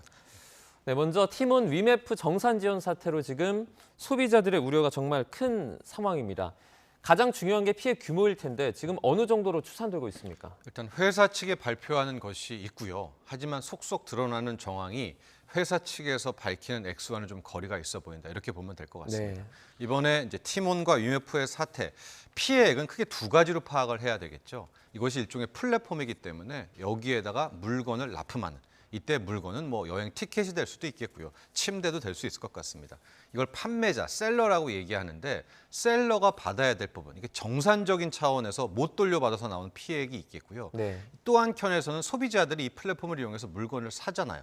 그래서 이제 미리 카드라든가 이런 것들을 통해서 구매를 했을 텐데 물건이 못 돌아오면 또 못 돌아올까 봐 환불을 요청할 것 아니겠습니까? 네. 환불적인 차원, 그러니까 판매자의 정산, 또 소비자의 환불 이렇게 두 군데에서 피해액을 살펴봐야 될 것 같은데 어제 이제 이 큐텐그룹 측, 정확히 이 팀원과 위메프의 일종의 뭐 지주회사, 모기업 쪽에서는 정산 쪽에서는 약 1,000억 정도다 하고 환불 쪽, 그러니까 판매자들한테는 1,000억 정도 못 정산해줬고 네. 이 소비자들에게는 다 환불을 해주겠다 어떻게든. 그러면서 뭐 실제로 계좌이체를 통해서 환불을 해준 사람들 뭐 인증사도 찍고 뭐 그렇게 좀 했었는데 네. 만 하루가 지난 현재 상황들을 좀 보면 이 정산 쪽 셀러들은 아예 건드리지도 못했고요. 네. 이 소비자들의 환불을 하는데 현장 환불이라는 좀 말도 안 되는. 그러니까 그냥 카드를 긁어쓰고 취소해주면 될 텐데 네. 와서 줄을 서서 신청한 거에 대한 환불을 받아라? 본사에 와서 줄을 서야 되는 거죠? 맞습니다. 네. 그게 좀 말이 안 되잖아요. 하고 그 전에 계좌이체도 오케이인데 실제로 계좌이체가 좀 들어가나 싶다가 계좌이체를 받으려면 내 계좌를 먼저 알려줘야 되잖아요. 네. 그 시스템마저도 좀 먹통이 돼 있다고 하기 때문에 어제 얘기했던 큐텐 측의 이야기, 즉 정산이나 환불이나 모두 좀 회사 측이 이걸 축소 이야기하고 있는 것이 아닌가. 특히 이제 좀 이따 이제 메모 얘기도 하게 될 텐데 네. 메모 얘기를 좀 보면 너무나 판이 커질 것도 같아서 우려가 좀 커지고 있습니다. 조금 전에 말씀해 주신 것을 좀 기반으로 제가 이해를 하자면 환불 자체는 조금 어려울 것 같다. 이렇게 볼 수 있을까요?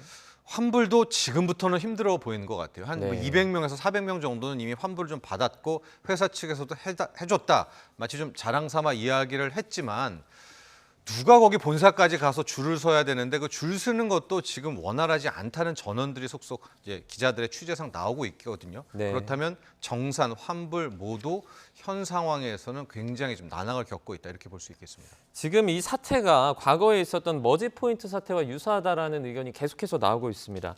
지금 과거 얘기를 잠깐만 하자면 이 머지포인트 사태의 피해를 본 피해자들이 지금 한 3년 정도 지났는데 아직도 환불을 못 받은 사람들이 많아요. 네, 그렇죠. 왜냐하면 받을 수가 없겠죠. 네. 머지 자체가 당시에 이제 뭐 그걸 가지고 실제 처벌도 받고 그렇게 했었으니까요. 머지 포인트는 이것과는 좀 많이 다르죠. 네. 가령 이제 1년간 일종의 충전을 하는 겁니다. 포인트를 충전을 하는데 온누리 상품권처럼 충전하는 순간 100만 원을 충전했다라고 하면 아예 이제 110만 원을 넣어주는 네. 뭐 이런 형태였었는데 실제 알고 보니까 뭐 큰 장기간에 충전받았던 뭐 그 돈들이 다 없어졌더라. 뭐 그래서 이제 결제가 취소되고 뭐 이런 이제 상황이었었는데 이번에 티몬과 위메프 사태들 내용을 좀 바라보면 네. 아마도 뭐 약간 결은 다르기는 하지만 큰 틀에서 가령 소비자들이 난 물건 살래 하고 돈을 냈을 거 아니겠습니까? 네. 하고 판매자들한테 그 돈 주고 물건이 넘겨가면 되는데 그 중간에 돈을 잠시 키핑해두는 곳이 이 플랫폼들인데 여기에서 뭐 전용을 했건 뭐 고의 배임 행령을 했건 아니면 뭐 사업에 쏟아붓다가 문제가 생겼던 여기서 지금 문제가 난 것으로 파악이 되고 있고요. 앞서 그 피해액 잠깐 물어보셨는데 지금 메모들이가 굉장히 좀 큰 쟁점이 되고 있거든요. 네, 먼저 말씀해 주시죠. 예, 이제 티몬 강남 본사를 좀 일종의 점거를 했겠죠. 이제 셀러 판매자분들이 그래서 여기저기 책상에 있는 그 메모들을 좀 봤는데 이미 사태가 터지기 며칠 전부터 뭐 정산 X 이런 것들을 쓴 걸로 봐서는 정산이 안 될 거를 회사 측 직원들은 알고 있지 않았을까라는 의혹이 지금 이제 메모들에 있어서 속속 전원이 나오고 있는 거고요. 네. 또 피해액에 대해서는 회사 측은 1,000억이라고 얘기했잖아요. 이 정산 네. 판매자들에 대해서는. 근데 지금 뭐 메모에 속속 나오는 거는 뭐 몇천억 더하기 몇천억은 약 1조 원대 정도가 되고 있어서 이게 보통 지금 월 거래액이 못 나올 때는 8천억, 또 잘 나올 땐 1조짜리거든요. 네. 근데 결제는 보통 한 두 달 정도의 갭을 두고 이 소위 말하는 이 정산을 해준단 말입니다. 그래서 회사 측은 1,000억 정도만 정산금이 밀렸다라고 이야기는 하지만 그 지난달 쪽에서도 아직 못 받은 소상공인들, 판매자들이 있습니다.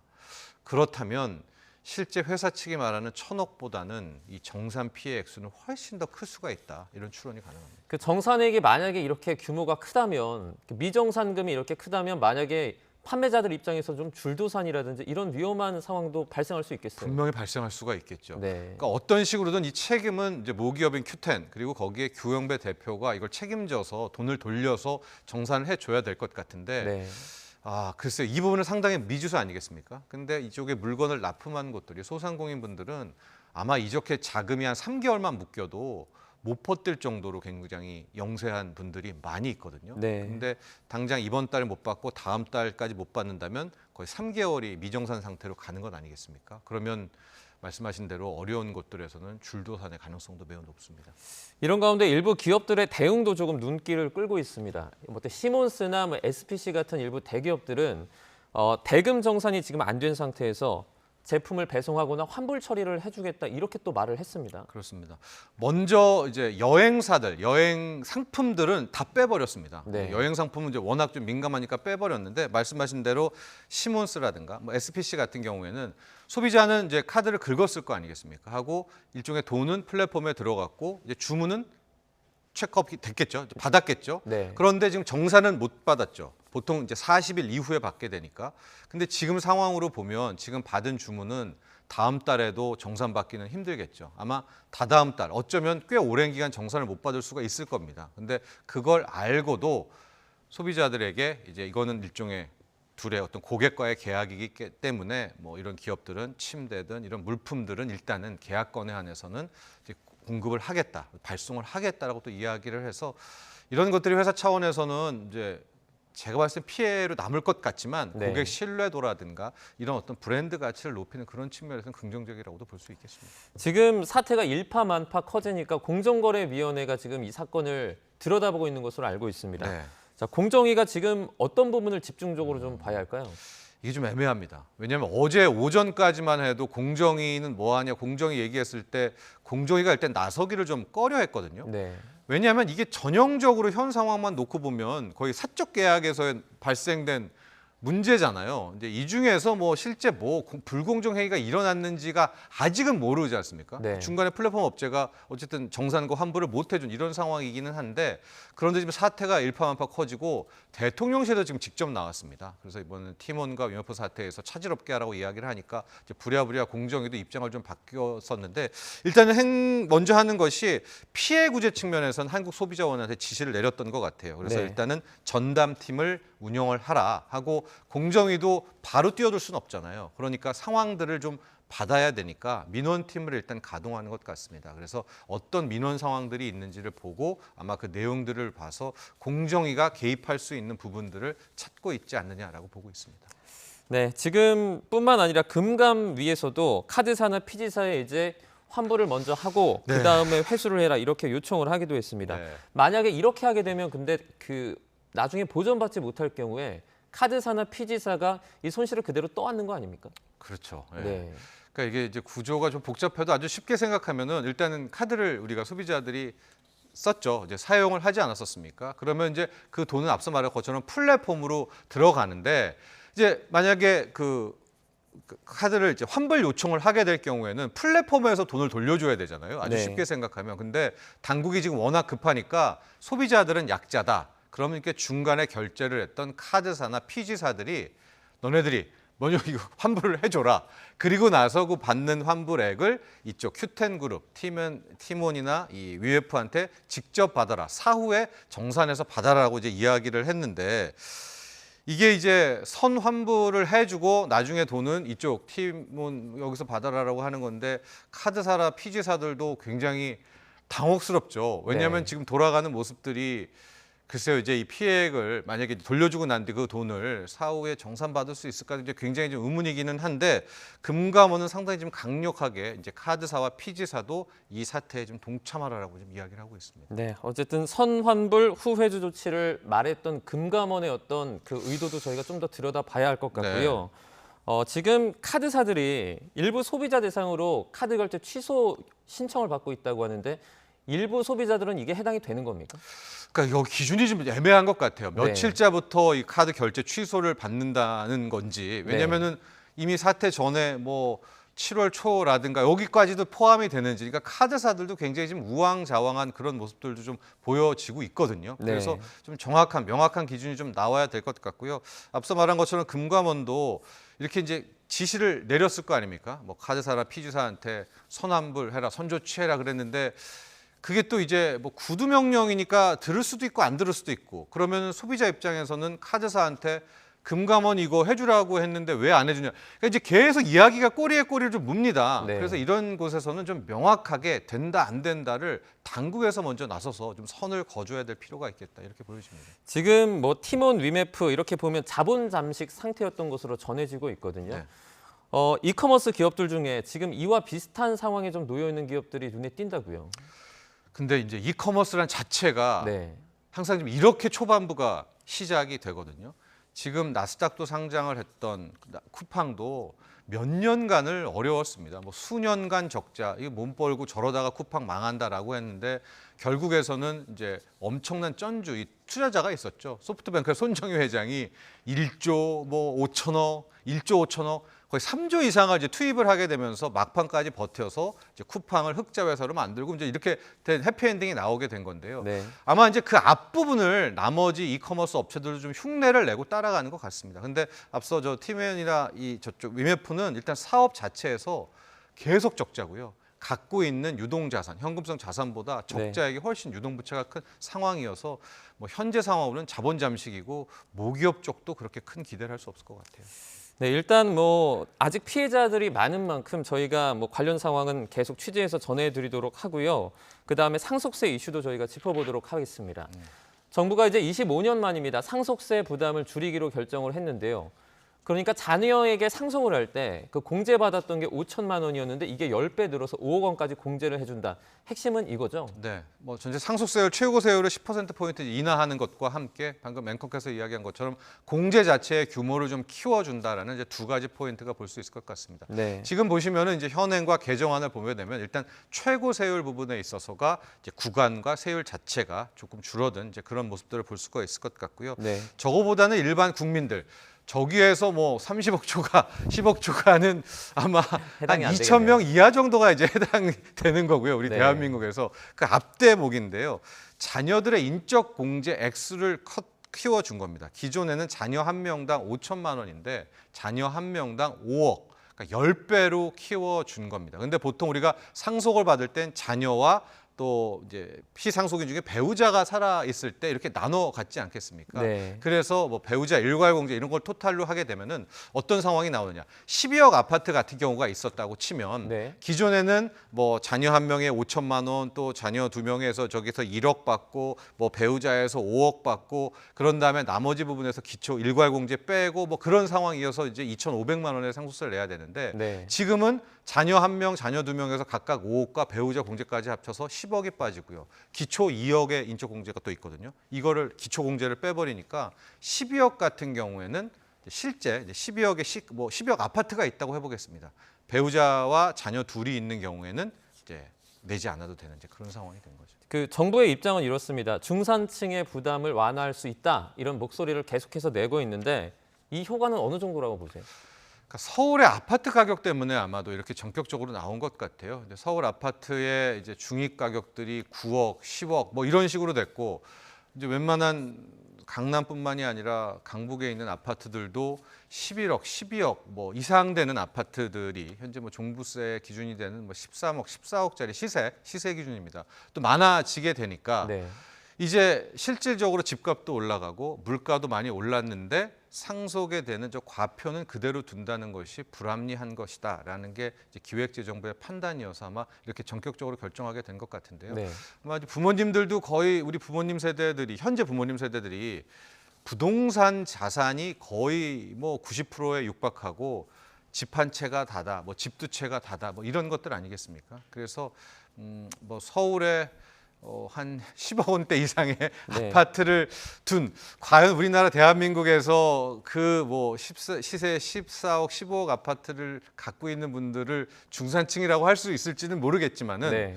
이걸 상류층이라고 해야 되지 않을까 싶은데 이제 그런 것들을 많이 배려한 그쪽에서 굉장히 많은 좀 혜택이 나오지 않을까 이렇게 보고 있습니다. 일단 저희가 이 상속세 완화 대책으로 몇 명 정도가 혜택을 보는지 저희가 그래픽으로 준비했는데 잠시 띄워주시고요. 이 그래픽을 봤을 때 그러니까 가장 이 감세 혜택에서 비판을 많이 받는 게 뭐 부자 감세다 이런 부분 아니겠습니까? 네. 저는 사실 봐서 잘 모르겠습니다. 평론가님께서 보실 때는 이게 부자 감세라는 비판을 좀 받을 만합니까 아닙니까? 두 가지를 봐야 되겠죠. 이게 부자 감세라고 하는 것은 이제 최고가였었던 부분들에 대해서까지도 네. 이제 40%로 낮췄던 그런 부분들의 이야기가 컸던 것 같아요. 왜냐하면 이제 아마 일반 국민분들도 이제 저 부분에 대해서 이제 과표를 좀 높여야 되겠다라는 생각은 분명히 했었을 것 같은데 네. 그런데 정부는 여기에서 이렇게 얘기를 한 겁니다. 왜 이제 최고가 라인을 50%에서 40% 됐냐면은 이제 그런 부자들 같은 경우에는 이제 대주주들 주식 부분들이 엮여 있어서 이게 기업 경영권과 다 있기 때문에 아마 이런 것들을 생각한 배려다라고 이야기를 할 것 같은데 네. 실제로 놓고 보면 저기 상속세가 뭐 부자 감세냐 아니냐에 대한 부분들에 있어서는 실질 실효세율, 실질 상속세를 어떻게 걷느냐까지도 생각해야 될 이제 굉장한 부분이다라고 볼 수는 있겠지만 저는 개인적으로 이번에 이렇게 상속세 과표와 상속세율을 고쳤던 부분들은 현재 상황에서 굉장히 좀 적절한 저는 이번에 세제 개편안을 보고 있고요. 아마 이것들을 국회에서 어떻게 또 야당이 받아들일지는 한번 우리가 봐야 될 것 같습니다. 네, 알겠습니다. 티몬 위메프 사태 그리고 상속세 부담 감면까지 저희가 자세하게 살펴봤습니다. 정청진 평론가와 함께했습니다. 고맙습니다.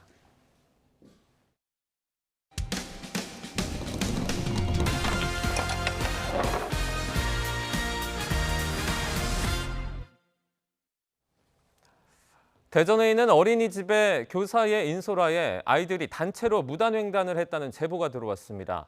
취재진이 확인한 것만 3차례 단체 무단횡단이 있었는데요. 전문가는 아이들의 교통안전 인식에 문제가 될 수 있다고 지적했습니다. 해당 어린이집 원장은 뒤늦게 잘못을 인정했습니다. 김기수 기자입니다. 어린이들이 왕복 2차선 도로를 건너갑니다. 안전봉을 든 교사가 차를 막고 인솔교사는 아이들을 데리고 이동합니다.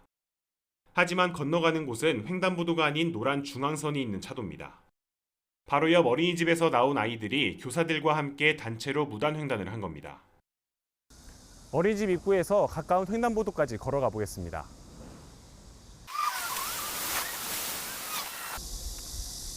불과 70여 m만 이동하면 이렇게 길을 건널 수 있는 곳이 있습니다. 아이들의 단체 무단횡단 영상을 본 시민들은 위험해 보인다고 말합니다. 선생님의 지도에 따라서 어린 아이들이 무단횡단을 하고 있는데 보기가 되게 안 좋고 차도 막 다니는 길인 것 같은데 되게 위험한 것 같아가지고. 전문가는 아이들의 안전인식에도 문제가 될 수 있다고 설명합니다. 특히 영유아기는 이 일상생활에서 경험하는 것들이 훨씬 더 영향력이 크고 그렇기 때문에 장기적으로 자신을 안전하게 지키고 안전한 행동을 하는 것에 대한 좀 철저한 인식을 갖기가 어렵게 한다는 점에서 좀 즉시 중단돼야 되는. 어린이집은 단 한 차례만 무단횡단이 있었고 전날 내린 비로 횡단보도에 나뭇가지와 토사가 쌓여 어쩔 수 없다는 입장을 내놨습니다. 하지만 취재진이 단체 무단횡단이 2차례 더 있었던 것을 확인하자 그제야 잘못을 인정했습니다. 숲 체험을 위해 이동하는 길에 불법 주차가 많고 차가 다녀 위험하다고 판단해 주택가로 우회하는 과정에서 무단횡단이 있었다고 해명했습니다. 또 아이들이 가깝게 이용할 수 있는 횡단보도 설치도 필요하다고 언급했는데 취재진이 만나본 학부모들도 비슷한 의견을 내놓기도 했습니다. 열심히 잘 지도하고 주의하겠습니다. 횡단보도를 이용하려면 너무 먼 거리를 우회하니까 여기 어린이집 앞쪽에다가 횡단보도를 설치를 하면 근본적인 해결이 될 것 같습니다. 대전 어린이집 연합회 측은 단체 무단횡단은 잘못됐다며 내부 공지를 통해 관내 어린이집에서 교통법규가 잘 지켜질 수 있도록 노력하겠다고 밝혔습니다. YTN 김기수입니다. 먹방 유튜버 쯔양을 협박해 돈을 뜯어낸 혐의를 받는 유튜버 구제혁과 주작간별 사이의 구속 여부가 이르면 오늘 저녁에 결정됩니다.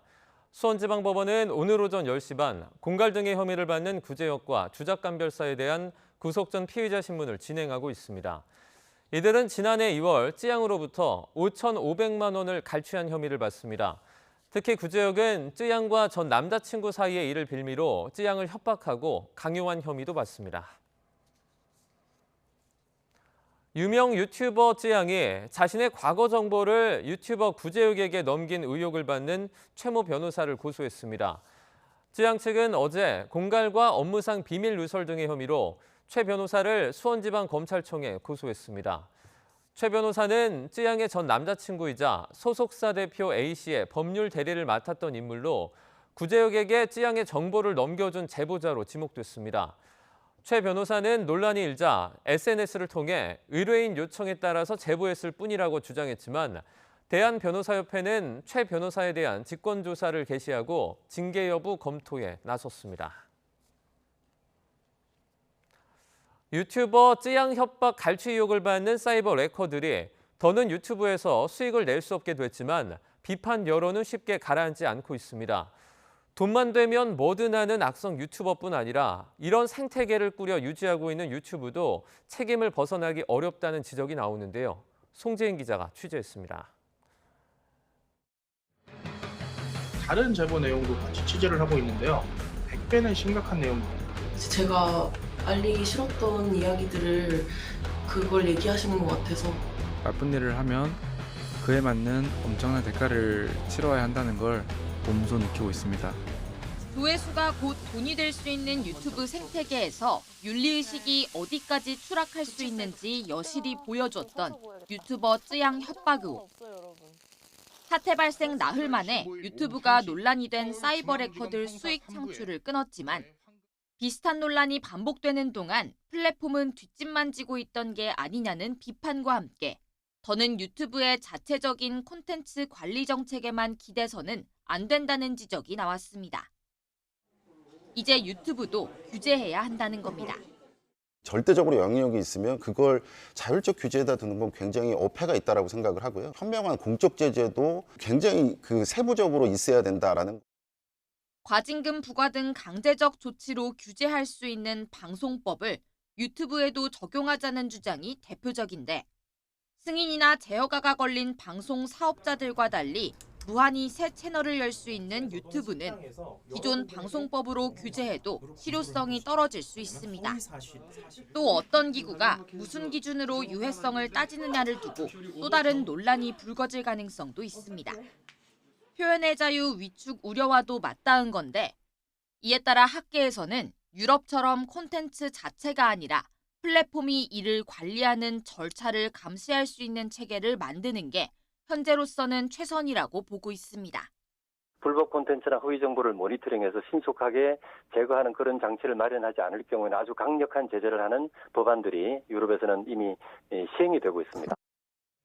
더불어 악성 콘텐츠가 돈이 될 수 없게 수용자들도 더 적극적으로 관련 영상 소비를 경계해야 한다는 지적이 나옵니다. YTN 송재인입니다. 일본이 유네스코 세계유산 등재를 추진하고 있는 사도광산과 관련해 광산의 전체 역사를 반영하기로 우리 측과 대략 합의하면서 등재가 유력시되고 있습니다.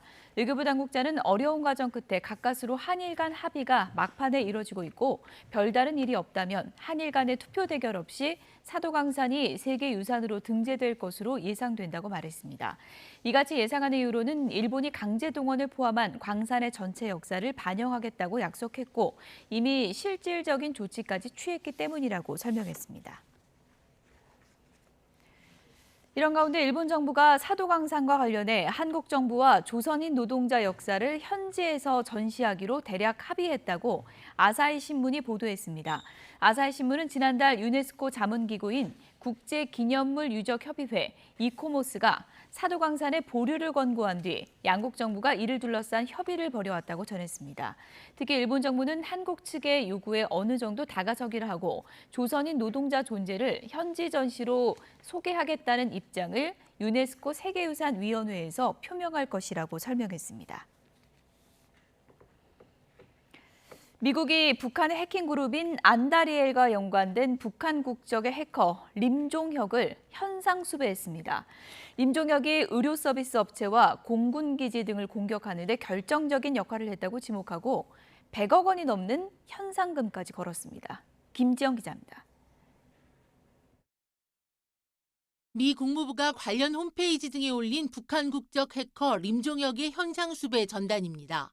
인상착의를 확인할 수 있는 선명한 사진과 영문 이름 그리고 한글 이름까지 함께 올려놓았습니다. 제보하면 최고 $10,000, 우리 돈 약 138억 원의 보상금을 준다는 문구도 눈에 띕니다. 미 연방수사국 FBI는 북한 국적의 림종혁이 캔자스주 연방지방법원에서 컴퓨터 해킹과 돈 세탁 공모 등의 혐의로 기소돼 체포영장이 발부됐다고 밝혔습니다. 북한 해킹 그룹 안다리엘 소속의 림종혁은 미국 병원과 의료 서비스 업체에 랜섬웨어 공격을 가해 병원 컴퓨터를 암호화시키고 의료 서비스를 중단시킨 혐의를 받습니다. In early May of 2021, conspirators gained unauthorized access to a Kansas hospital's computer system. They used a previously unseen malware tool called Maui. 림종혁은 이렇게 랜섬웨어 공격으로 벌어들인 돈을 활용해 미국 정부기관과 방위계약업체 등을 대상으로 악의적인 사이버 작전을 벌였다는 게 국무부의 설명입니다. 특히 2022년 11월에 시작된 이 작전으로 군용 항공기와 인공위성에 사용되는 재료 관련 미분류 기술 정보를 포함해 30GB 이상의 데이터가 빠져나갔다고 보고 있습니다. North Korea continues to carry out these sophisticated intrusions targeting the U.S. as a way to fund their military programs, thereby threatening the U.S. and other countries in the region. 림종혁에 대한 현상 수배는 테러리스트 지도자 체포와 테러 방지 등을 위한 정보 제공에 보상금을 지급하는 국무부의 정의에 대한 보상 프로그램에 따른 것입니다. YTN 김지영입니다. 이상인 방송통신위원장 직무대행 겸 부위원장이 국회 탄핵소추안 표결이 이루어지기 전 자진 사퇴했습니다. 대통령실은 윤석열 대통령이 오늘 이상인 방통위 부위원장의 사임을 제가했다고 밝혔습니다. 대통령실은 이 부위원장 사임은 적법성 논란이 있는 야당의 탄핵안 발의에 따른 것으로 방통위가 불능 상태에 빠지는 걸 막기 위한 불가피한 조치라고 설명했습니다. 이어 방송뿐 아니라 IT와 통신정책을 총괄하는 방통위를 무력화하려는 야당의 행태에 심각한 유감을 표한다고 지적했습니다. 이에 이상인 방송통신위원장 직무대행 겸 부위원장은 방통위가 정쟁의 큰 수렁에 빠져 있는 참담한 상황에서 책무를 다하지 못하고 떠나게 돼 정말 죄송하다고 밝혔습니다. 이 직무대행은 오늘 윤 대통령이 사의를 수용한 뒤 정부 과천청사를 떠나면서 하루빨리 방통위가 정상화돼 본연의 업무를 제대로 수행하길 바란다고 말했습니다. 다만 이진숙 방통위원장 후보자에 대한 논란과 야당의 탄핵 발의에 대한 입장을 묻는 취재진의 질문에는 묵묵부답으로 일관했습니다. 함께 보시죠. 그리고 야당이 지금 탄핵 발의했는데 이 부분에 대해서 좀 어떻게 평가하시는지 이야기 듣고 싶습니다. 이진숙 후보자 여러 논란이 있는데 적절한 인사라고 보시나요? 공영방송 이사 선임 행정 절차 마치신 건가요? 국민의힘은 민주당의 이상인 방통위원장 탄핵 추진을 두고 방송을 장악하겠다는 당리당략을 위해 국가행정 업무를 마비시키겠다는 발상이 경악스럽다고 비판했습니다. 반면 더불어민주당은 이동관, 김홍일 전 위원장에 이어서 벌써 세 번째 꼼수 도주 사퇴라고 한껏 날을 세웠는데요. 직접 들어보시죠. 오로지 방송을 장악하겠다는 당리당략 때문에 국가 행정 업무를 마비시켜 버리겠다는 민주당의 발상이 참으로 경악스럽습니다. 민생과는 아무 관련이 없는 막가파식 탄핵만을 강행하고 있습니다. 방통위 안에서만 지금 런동관, 런홍일에 의해서 런상인까지 세 번째 꼼수 도주 사퇴한 것이 아니냐라고 의혹을 보내고 있고 탄핵을 하기 전에 사표를 내셔서 탄핵을 못하게 되었습니다. 네네. 윤석열 대통령의 지지율이 일주일 전보다 소폭 하락해 20% 후반대를 기록했다는 여론조사 결과가 나왔습니다. 한국갤럽이 지난 23일부터 사흘간 전국 만 18세 이상 1,001명을 대상으로 조사한 결과 윤 대통령 직무수행 긍정평가는 28%, 부정평가는 63%를 각각 기록했습니다. 긍정평가는 지난주보다 1%포인트 떨어졌고 부정평가는 3%포인트 상승했습니다. 긍정평가 이유로는 외교가 36%로 가장 많았고 부정평가 이유는 경제와 민생, 물가에 이어서 김건희 여사 문제가 뒤를 이었습니다. 정당 지지도는 국민의힘이 지난주와 같은 35%였고 더불어민주당은 27%로 역시 전주와 같았습니다. 조국혁신당은 9%, 개혁신당은 3%였습니다. 장래 대통령감으로 누가 좋다고 생각하느냐는 물음엔 이재명 전 더불어민주당 대표 22%, 한동훈 국민의힘 대표 19%, 조국혁신당 대표 5%로 집계됐습니다. 자세한 내용은 중앙선거 여론조사 심의위원회나 한국갤럽 조사연구소 홈페이지를 참조하면 됩니다. 올해 2분기 미국의 경제 성장률이 예상을 뛰어넘어 3%에 가까운 수치를 기록했습니다. 개인 소비와 민간 투자가 늘어나면서 성장을 이끌었습니다. 김도원 기자입니다. 미국의 2분기 국내 총생산 GDP가 전분기보다 2.8% 성장한 것으로 나타났습니다. 1분기 성장률의 2배인 건 물론 다우존스가 집계한 전문가 전망치 2.1%도 가볍게 뛰어넘었습니다. 개인 소비가 회복되면서 성장을 이끌었고 민간 투자도 늘어나 성장률 확대에 기여했습니다. 계속된 고금리에 최근 성장세 둔화로 경기 악화 우려가 컸지만 일단 한숨을 돌렸습니다. And today's GDP number this morning kind of reassured markets that perhaps the overall economy is doing better and we're still in that soft landing. 다만 주택시장 회복은 아직 더디고 무역 적자 폭도 커져서 수치는 조금 낮아졌습니다. 가계 가처분 소득 감소와 노동시장 둔화 등으로 하반기 경제 전망은 불투명하다는 분석도 나옵니다. 물가 상승률은 연준 목표치를 향해 점차 낮아지고 있어 전문가들은 오는 9월 금리 인하를 기대하고 있습니다. 높은 GDP 성장률에도 뉴욕 증시는 혼조세로 마감했습니다. 다우존스만 0.2% 올랐고 S&P 500은 0.51%, 나스닥은 0.93% 떨어졌습니다. YTN 김도원입니다. 지구촌 곳곳이 계속되는 폭염으로 고통을 받고 있습니다. 캐나다와 미국 서부에는 대형 산불로 주민들이 대피했고요. 모로코, 그리스는 기온이 50도까지 오르면서 피해자가 속출하고 있습니다. 김잔디 기자입니다. 캐나다 로키 산맥의 제스퍼 국립공원에서 거대한 연기가 계속 뿜어져 나옵니다. 현지 시간 22일 서부 지역에서 시작한 산불이 강풍을 타고 확산해 아직 진화하지 못했습니다. 지금까지 600건 넘는 크고 작은 산불이나 건축물 등이 30에서 50%까지 파괴됐고 주민과 관광객 2만 5천 명이 대피했습니다. We have all seen on the news and social media the horrific pictures and videos coming out of Jasper. Homes and businesses have been lost to a wildfire that people are calling a wall of flames. There is no denying that this is the worst nightmare for any community. 미국 캘리포니아 북부에도 빠른 속도로 번지는 산불에 인근 마을 주민 3,500명이 대피했습니다. 현지 시간 24일 시작된 산불은 건조한 바람이 불며 빠르게 확산해 진화에 어려움을 겪고 있습니다. 펄펄 끓는 날씨가 이어지면서 그리스 유명 유적지 아크로폴리스는 오후 시간대에 문을 닫기도 합니다. 그리스 정부는 섭씨 40도 안팎의 뜨거운 날씨가 계속돼 지난주 2차례 아크로폴리스를 폐쇄했다고 밝혔습니다. 스페인 마드리드의 대표적 공원인 레티노 공원도 40도를 오르내리는 폭염으로 문을 닫았습니다.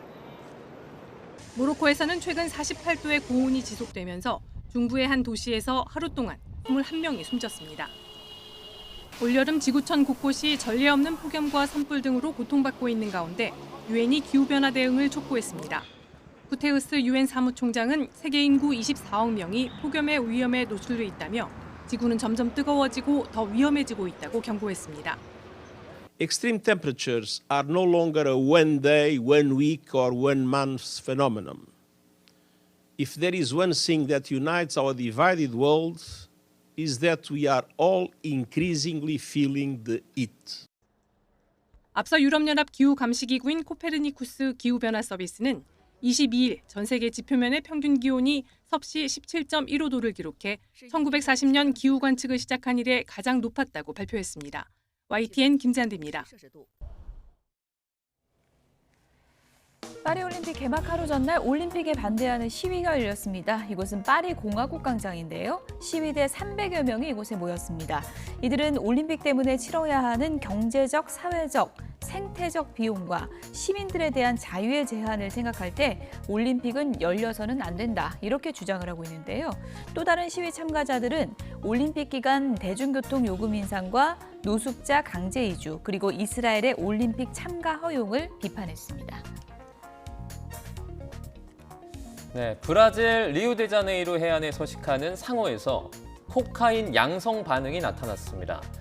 오스왈도 크루즈 재단이 지난 2021년부터 2년간 상어 13마리를 표본으로 조사한 결과 모든 상어의 근육과 간세포에서 코카인이 검출됐습니다. 과학자들은 마약이 섞인 하수가 제대로 정화되지 않았을 가능성과 함께 일부는 밀속꾼들이 바다에서 잃어버린 마약을 섭취했을 수도 있다고 보고 있습니다. 그룹 블랙핑크가 다음 달 데뷔 8주년 기념영화 제작 발표회에 완전체로 참석합니다.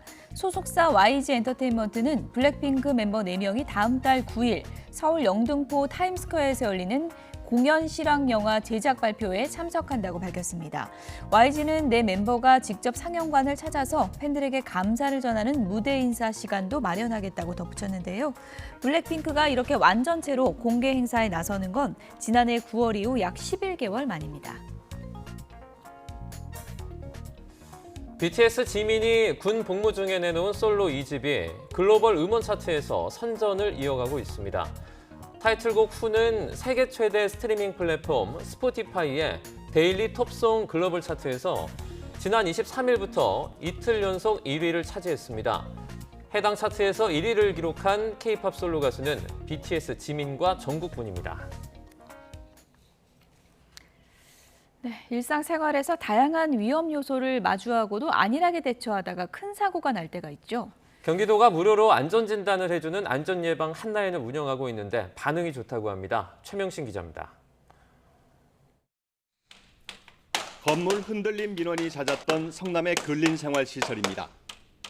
지난해 상가 리모델링을 하던 중 보해 균열이 발견됐지만 주민들의 의견이 갈리면서 1년 넘게 별다른 조치를 하지 못했습니다.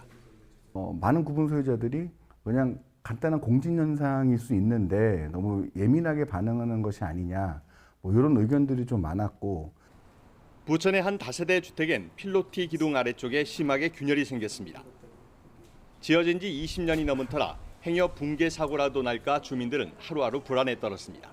처음에는 사소하게 지나갔는데 이제 주민들이 이제 뚝뚝 소리가 나는 것 같다고 말씀하셔가지고 이제 저희는 일반인이니까 알 수가 없잖아요. 두 건물 모두 경기도 안전예방 한라인에 연락해 정밀 안전진단을 받은 뒤 현재 안전조치를 진행 중입니다. 안전예방 한라인은 2022년 이태원 참사 직후 내놓은 경기도의 도민 안전대책입니다. 전화 한 통이면 무료로 안전점검을 받을 수 있어서 든든한 안전지킴이 역할을 하고 있습니다. 지금까지 548건이 접수돼 539건이 무료 안전점검을 마쳤고 9건은 점검이 진행 중입니다. 올해 4월부터는 24시간 언제든지 신청이 가능할 수 있도록 저희 상담실에 24시간 상담 인력이 배치돼서 운영이 되고 있습니다. 경기도 안전특별점검단은 생활 주변 위험시설에 대한 안전점검 신청뿐만 아니라 식품이나 환경 등 특사경 관련 31개 항목에 대해서도 제보를 받고 있습니다. YTN 최명신입니다. 무더위가 심해지며 전국적으로 폭염경보가 확대하고 있습니다. 서울도 이틀째 폭염경보가 내려진 채 체감온도가 35도를 웃돌고 있고 일부 지역은 37도 가까이 올랐다고 하는데요.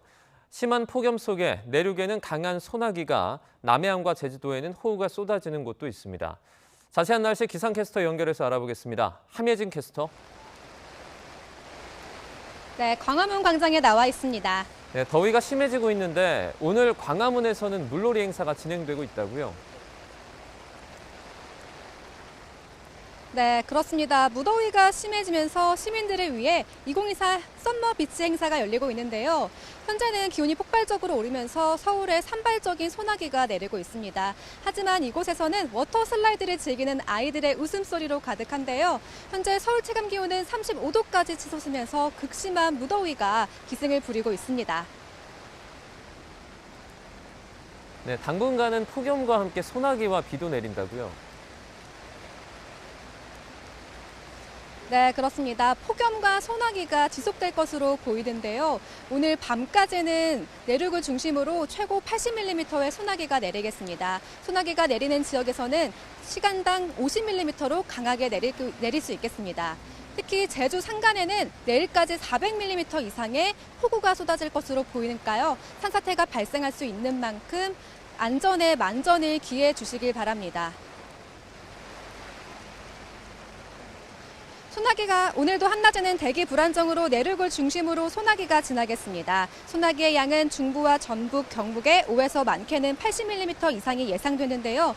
곳에 따라 시간당 30에서 50mm의 국직성 호우가 벼락과 돌풍을 동반하며 쏟아지겠습니다. 남해안과 제주도에는 태풍이 몰고 온 수증기의 영향으로 비가 내리고 있습니다. 제주 산간에는 시간당 30mm 안팎의 강한 비가 집중되면서 호우 경보가 내려졌는데요. 남해안에도 폭우가 쏟아질 것으로 예상되면서 호우특보가 확대 강화될 가능성이 있습니다. 내일까지 제주 산간에 최고 400mm 이상, 남해안에 최고 120에서 150mm의 폭우가 쏟아지겠습니다. 현재 전국 대부분 지역에 폭염특보가 발령 중인 가운데 서울 한낮 체감온도 35도 안팎까지 치솟으며 찜통 더위가 나타나겠습니다. 한낮에는 서울과 대전 34도, 전주 32도까지 치솟겠고요. 습도가 높아 체감온도는 1에서 2도가량 더 높겠습니다. 오늘 밤 사이에는 경기 북부와 강원 북부에 비가 내리겠고 남해안과 제주도는 주말인 내일까지 이어지겠습니다. 그 밖에 내륙 지방은 여전히 폭염이 기승을 부리는 가운데 강한 소나기가 지날 전망입니다. 당분간 남해안과 제주도를 중심으로는 너울성 파도가 높게 일겠습니다. 강한 바람도 불 것으로 예상되니까요. 안전에 만전을 기해 주시길 바랍니다. 지금까지 YTN 함예진입니다. 네, 뉴스나우 오늘 순서는 여기서 마치겠습니다. 다음 주 오전 11시 반 더 생생한 뉴스로 찾아뵙겠습니다. 여러분 고맙습니다.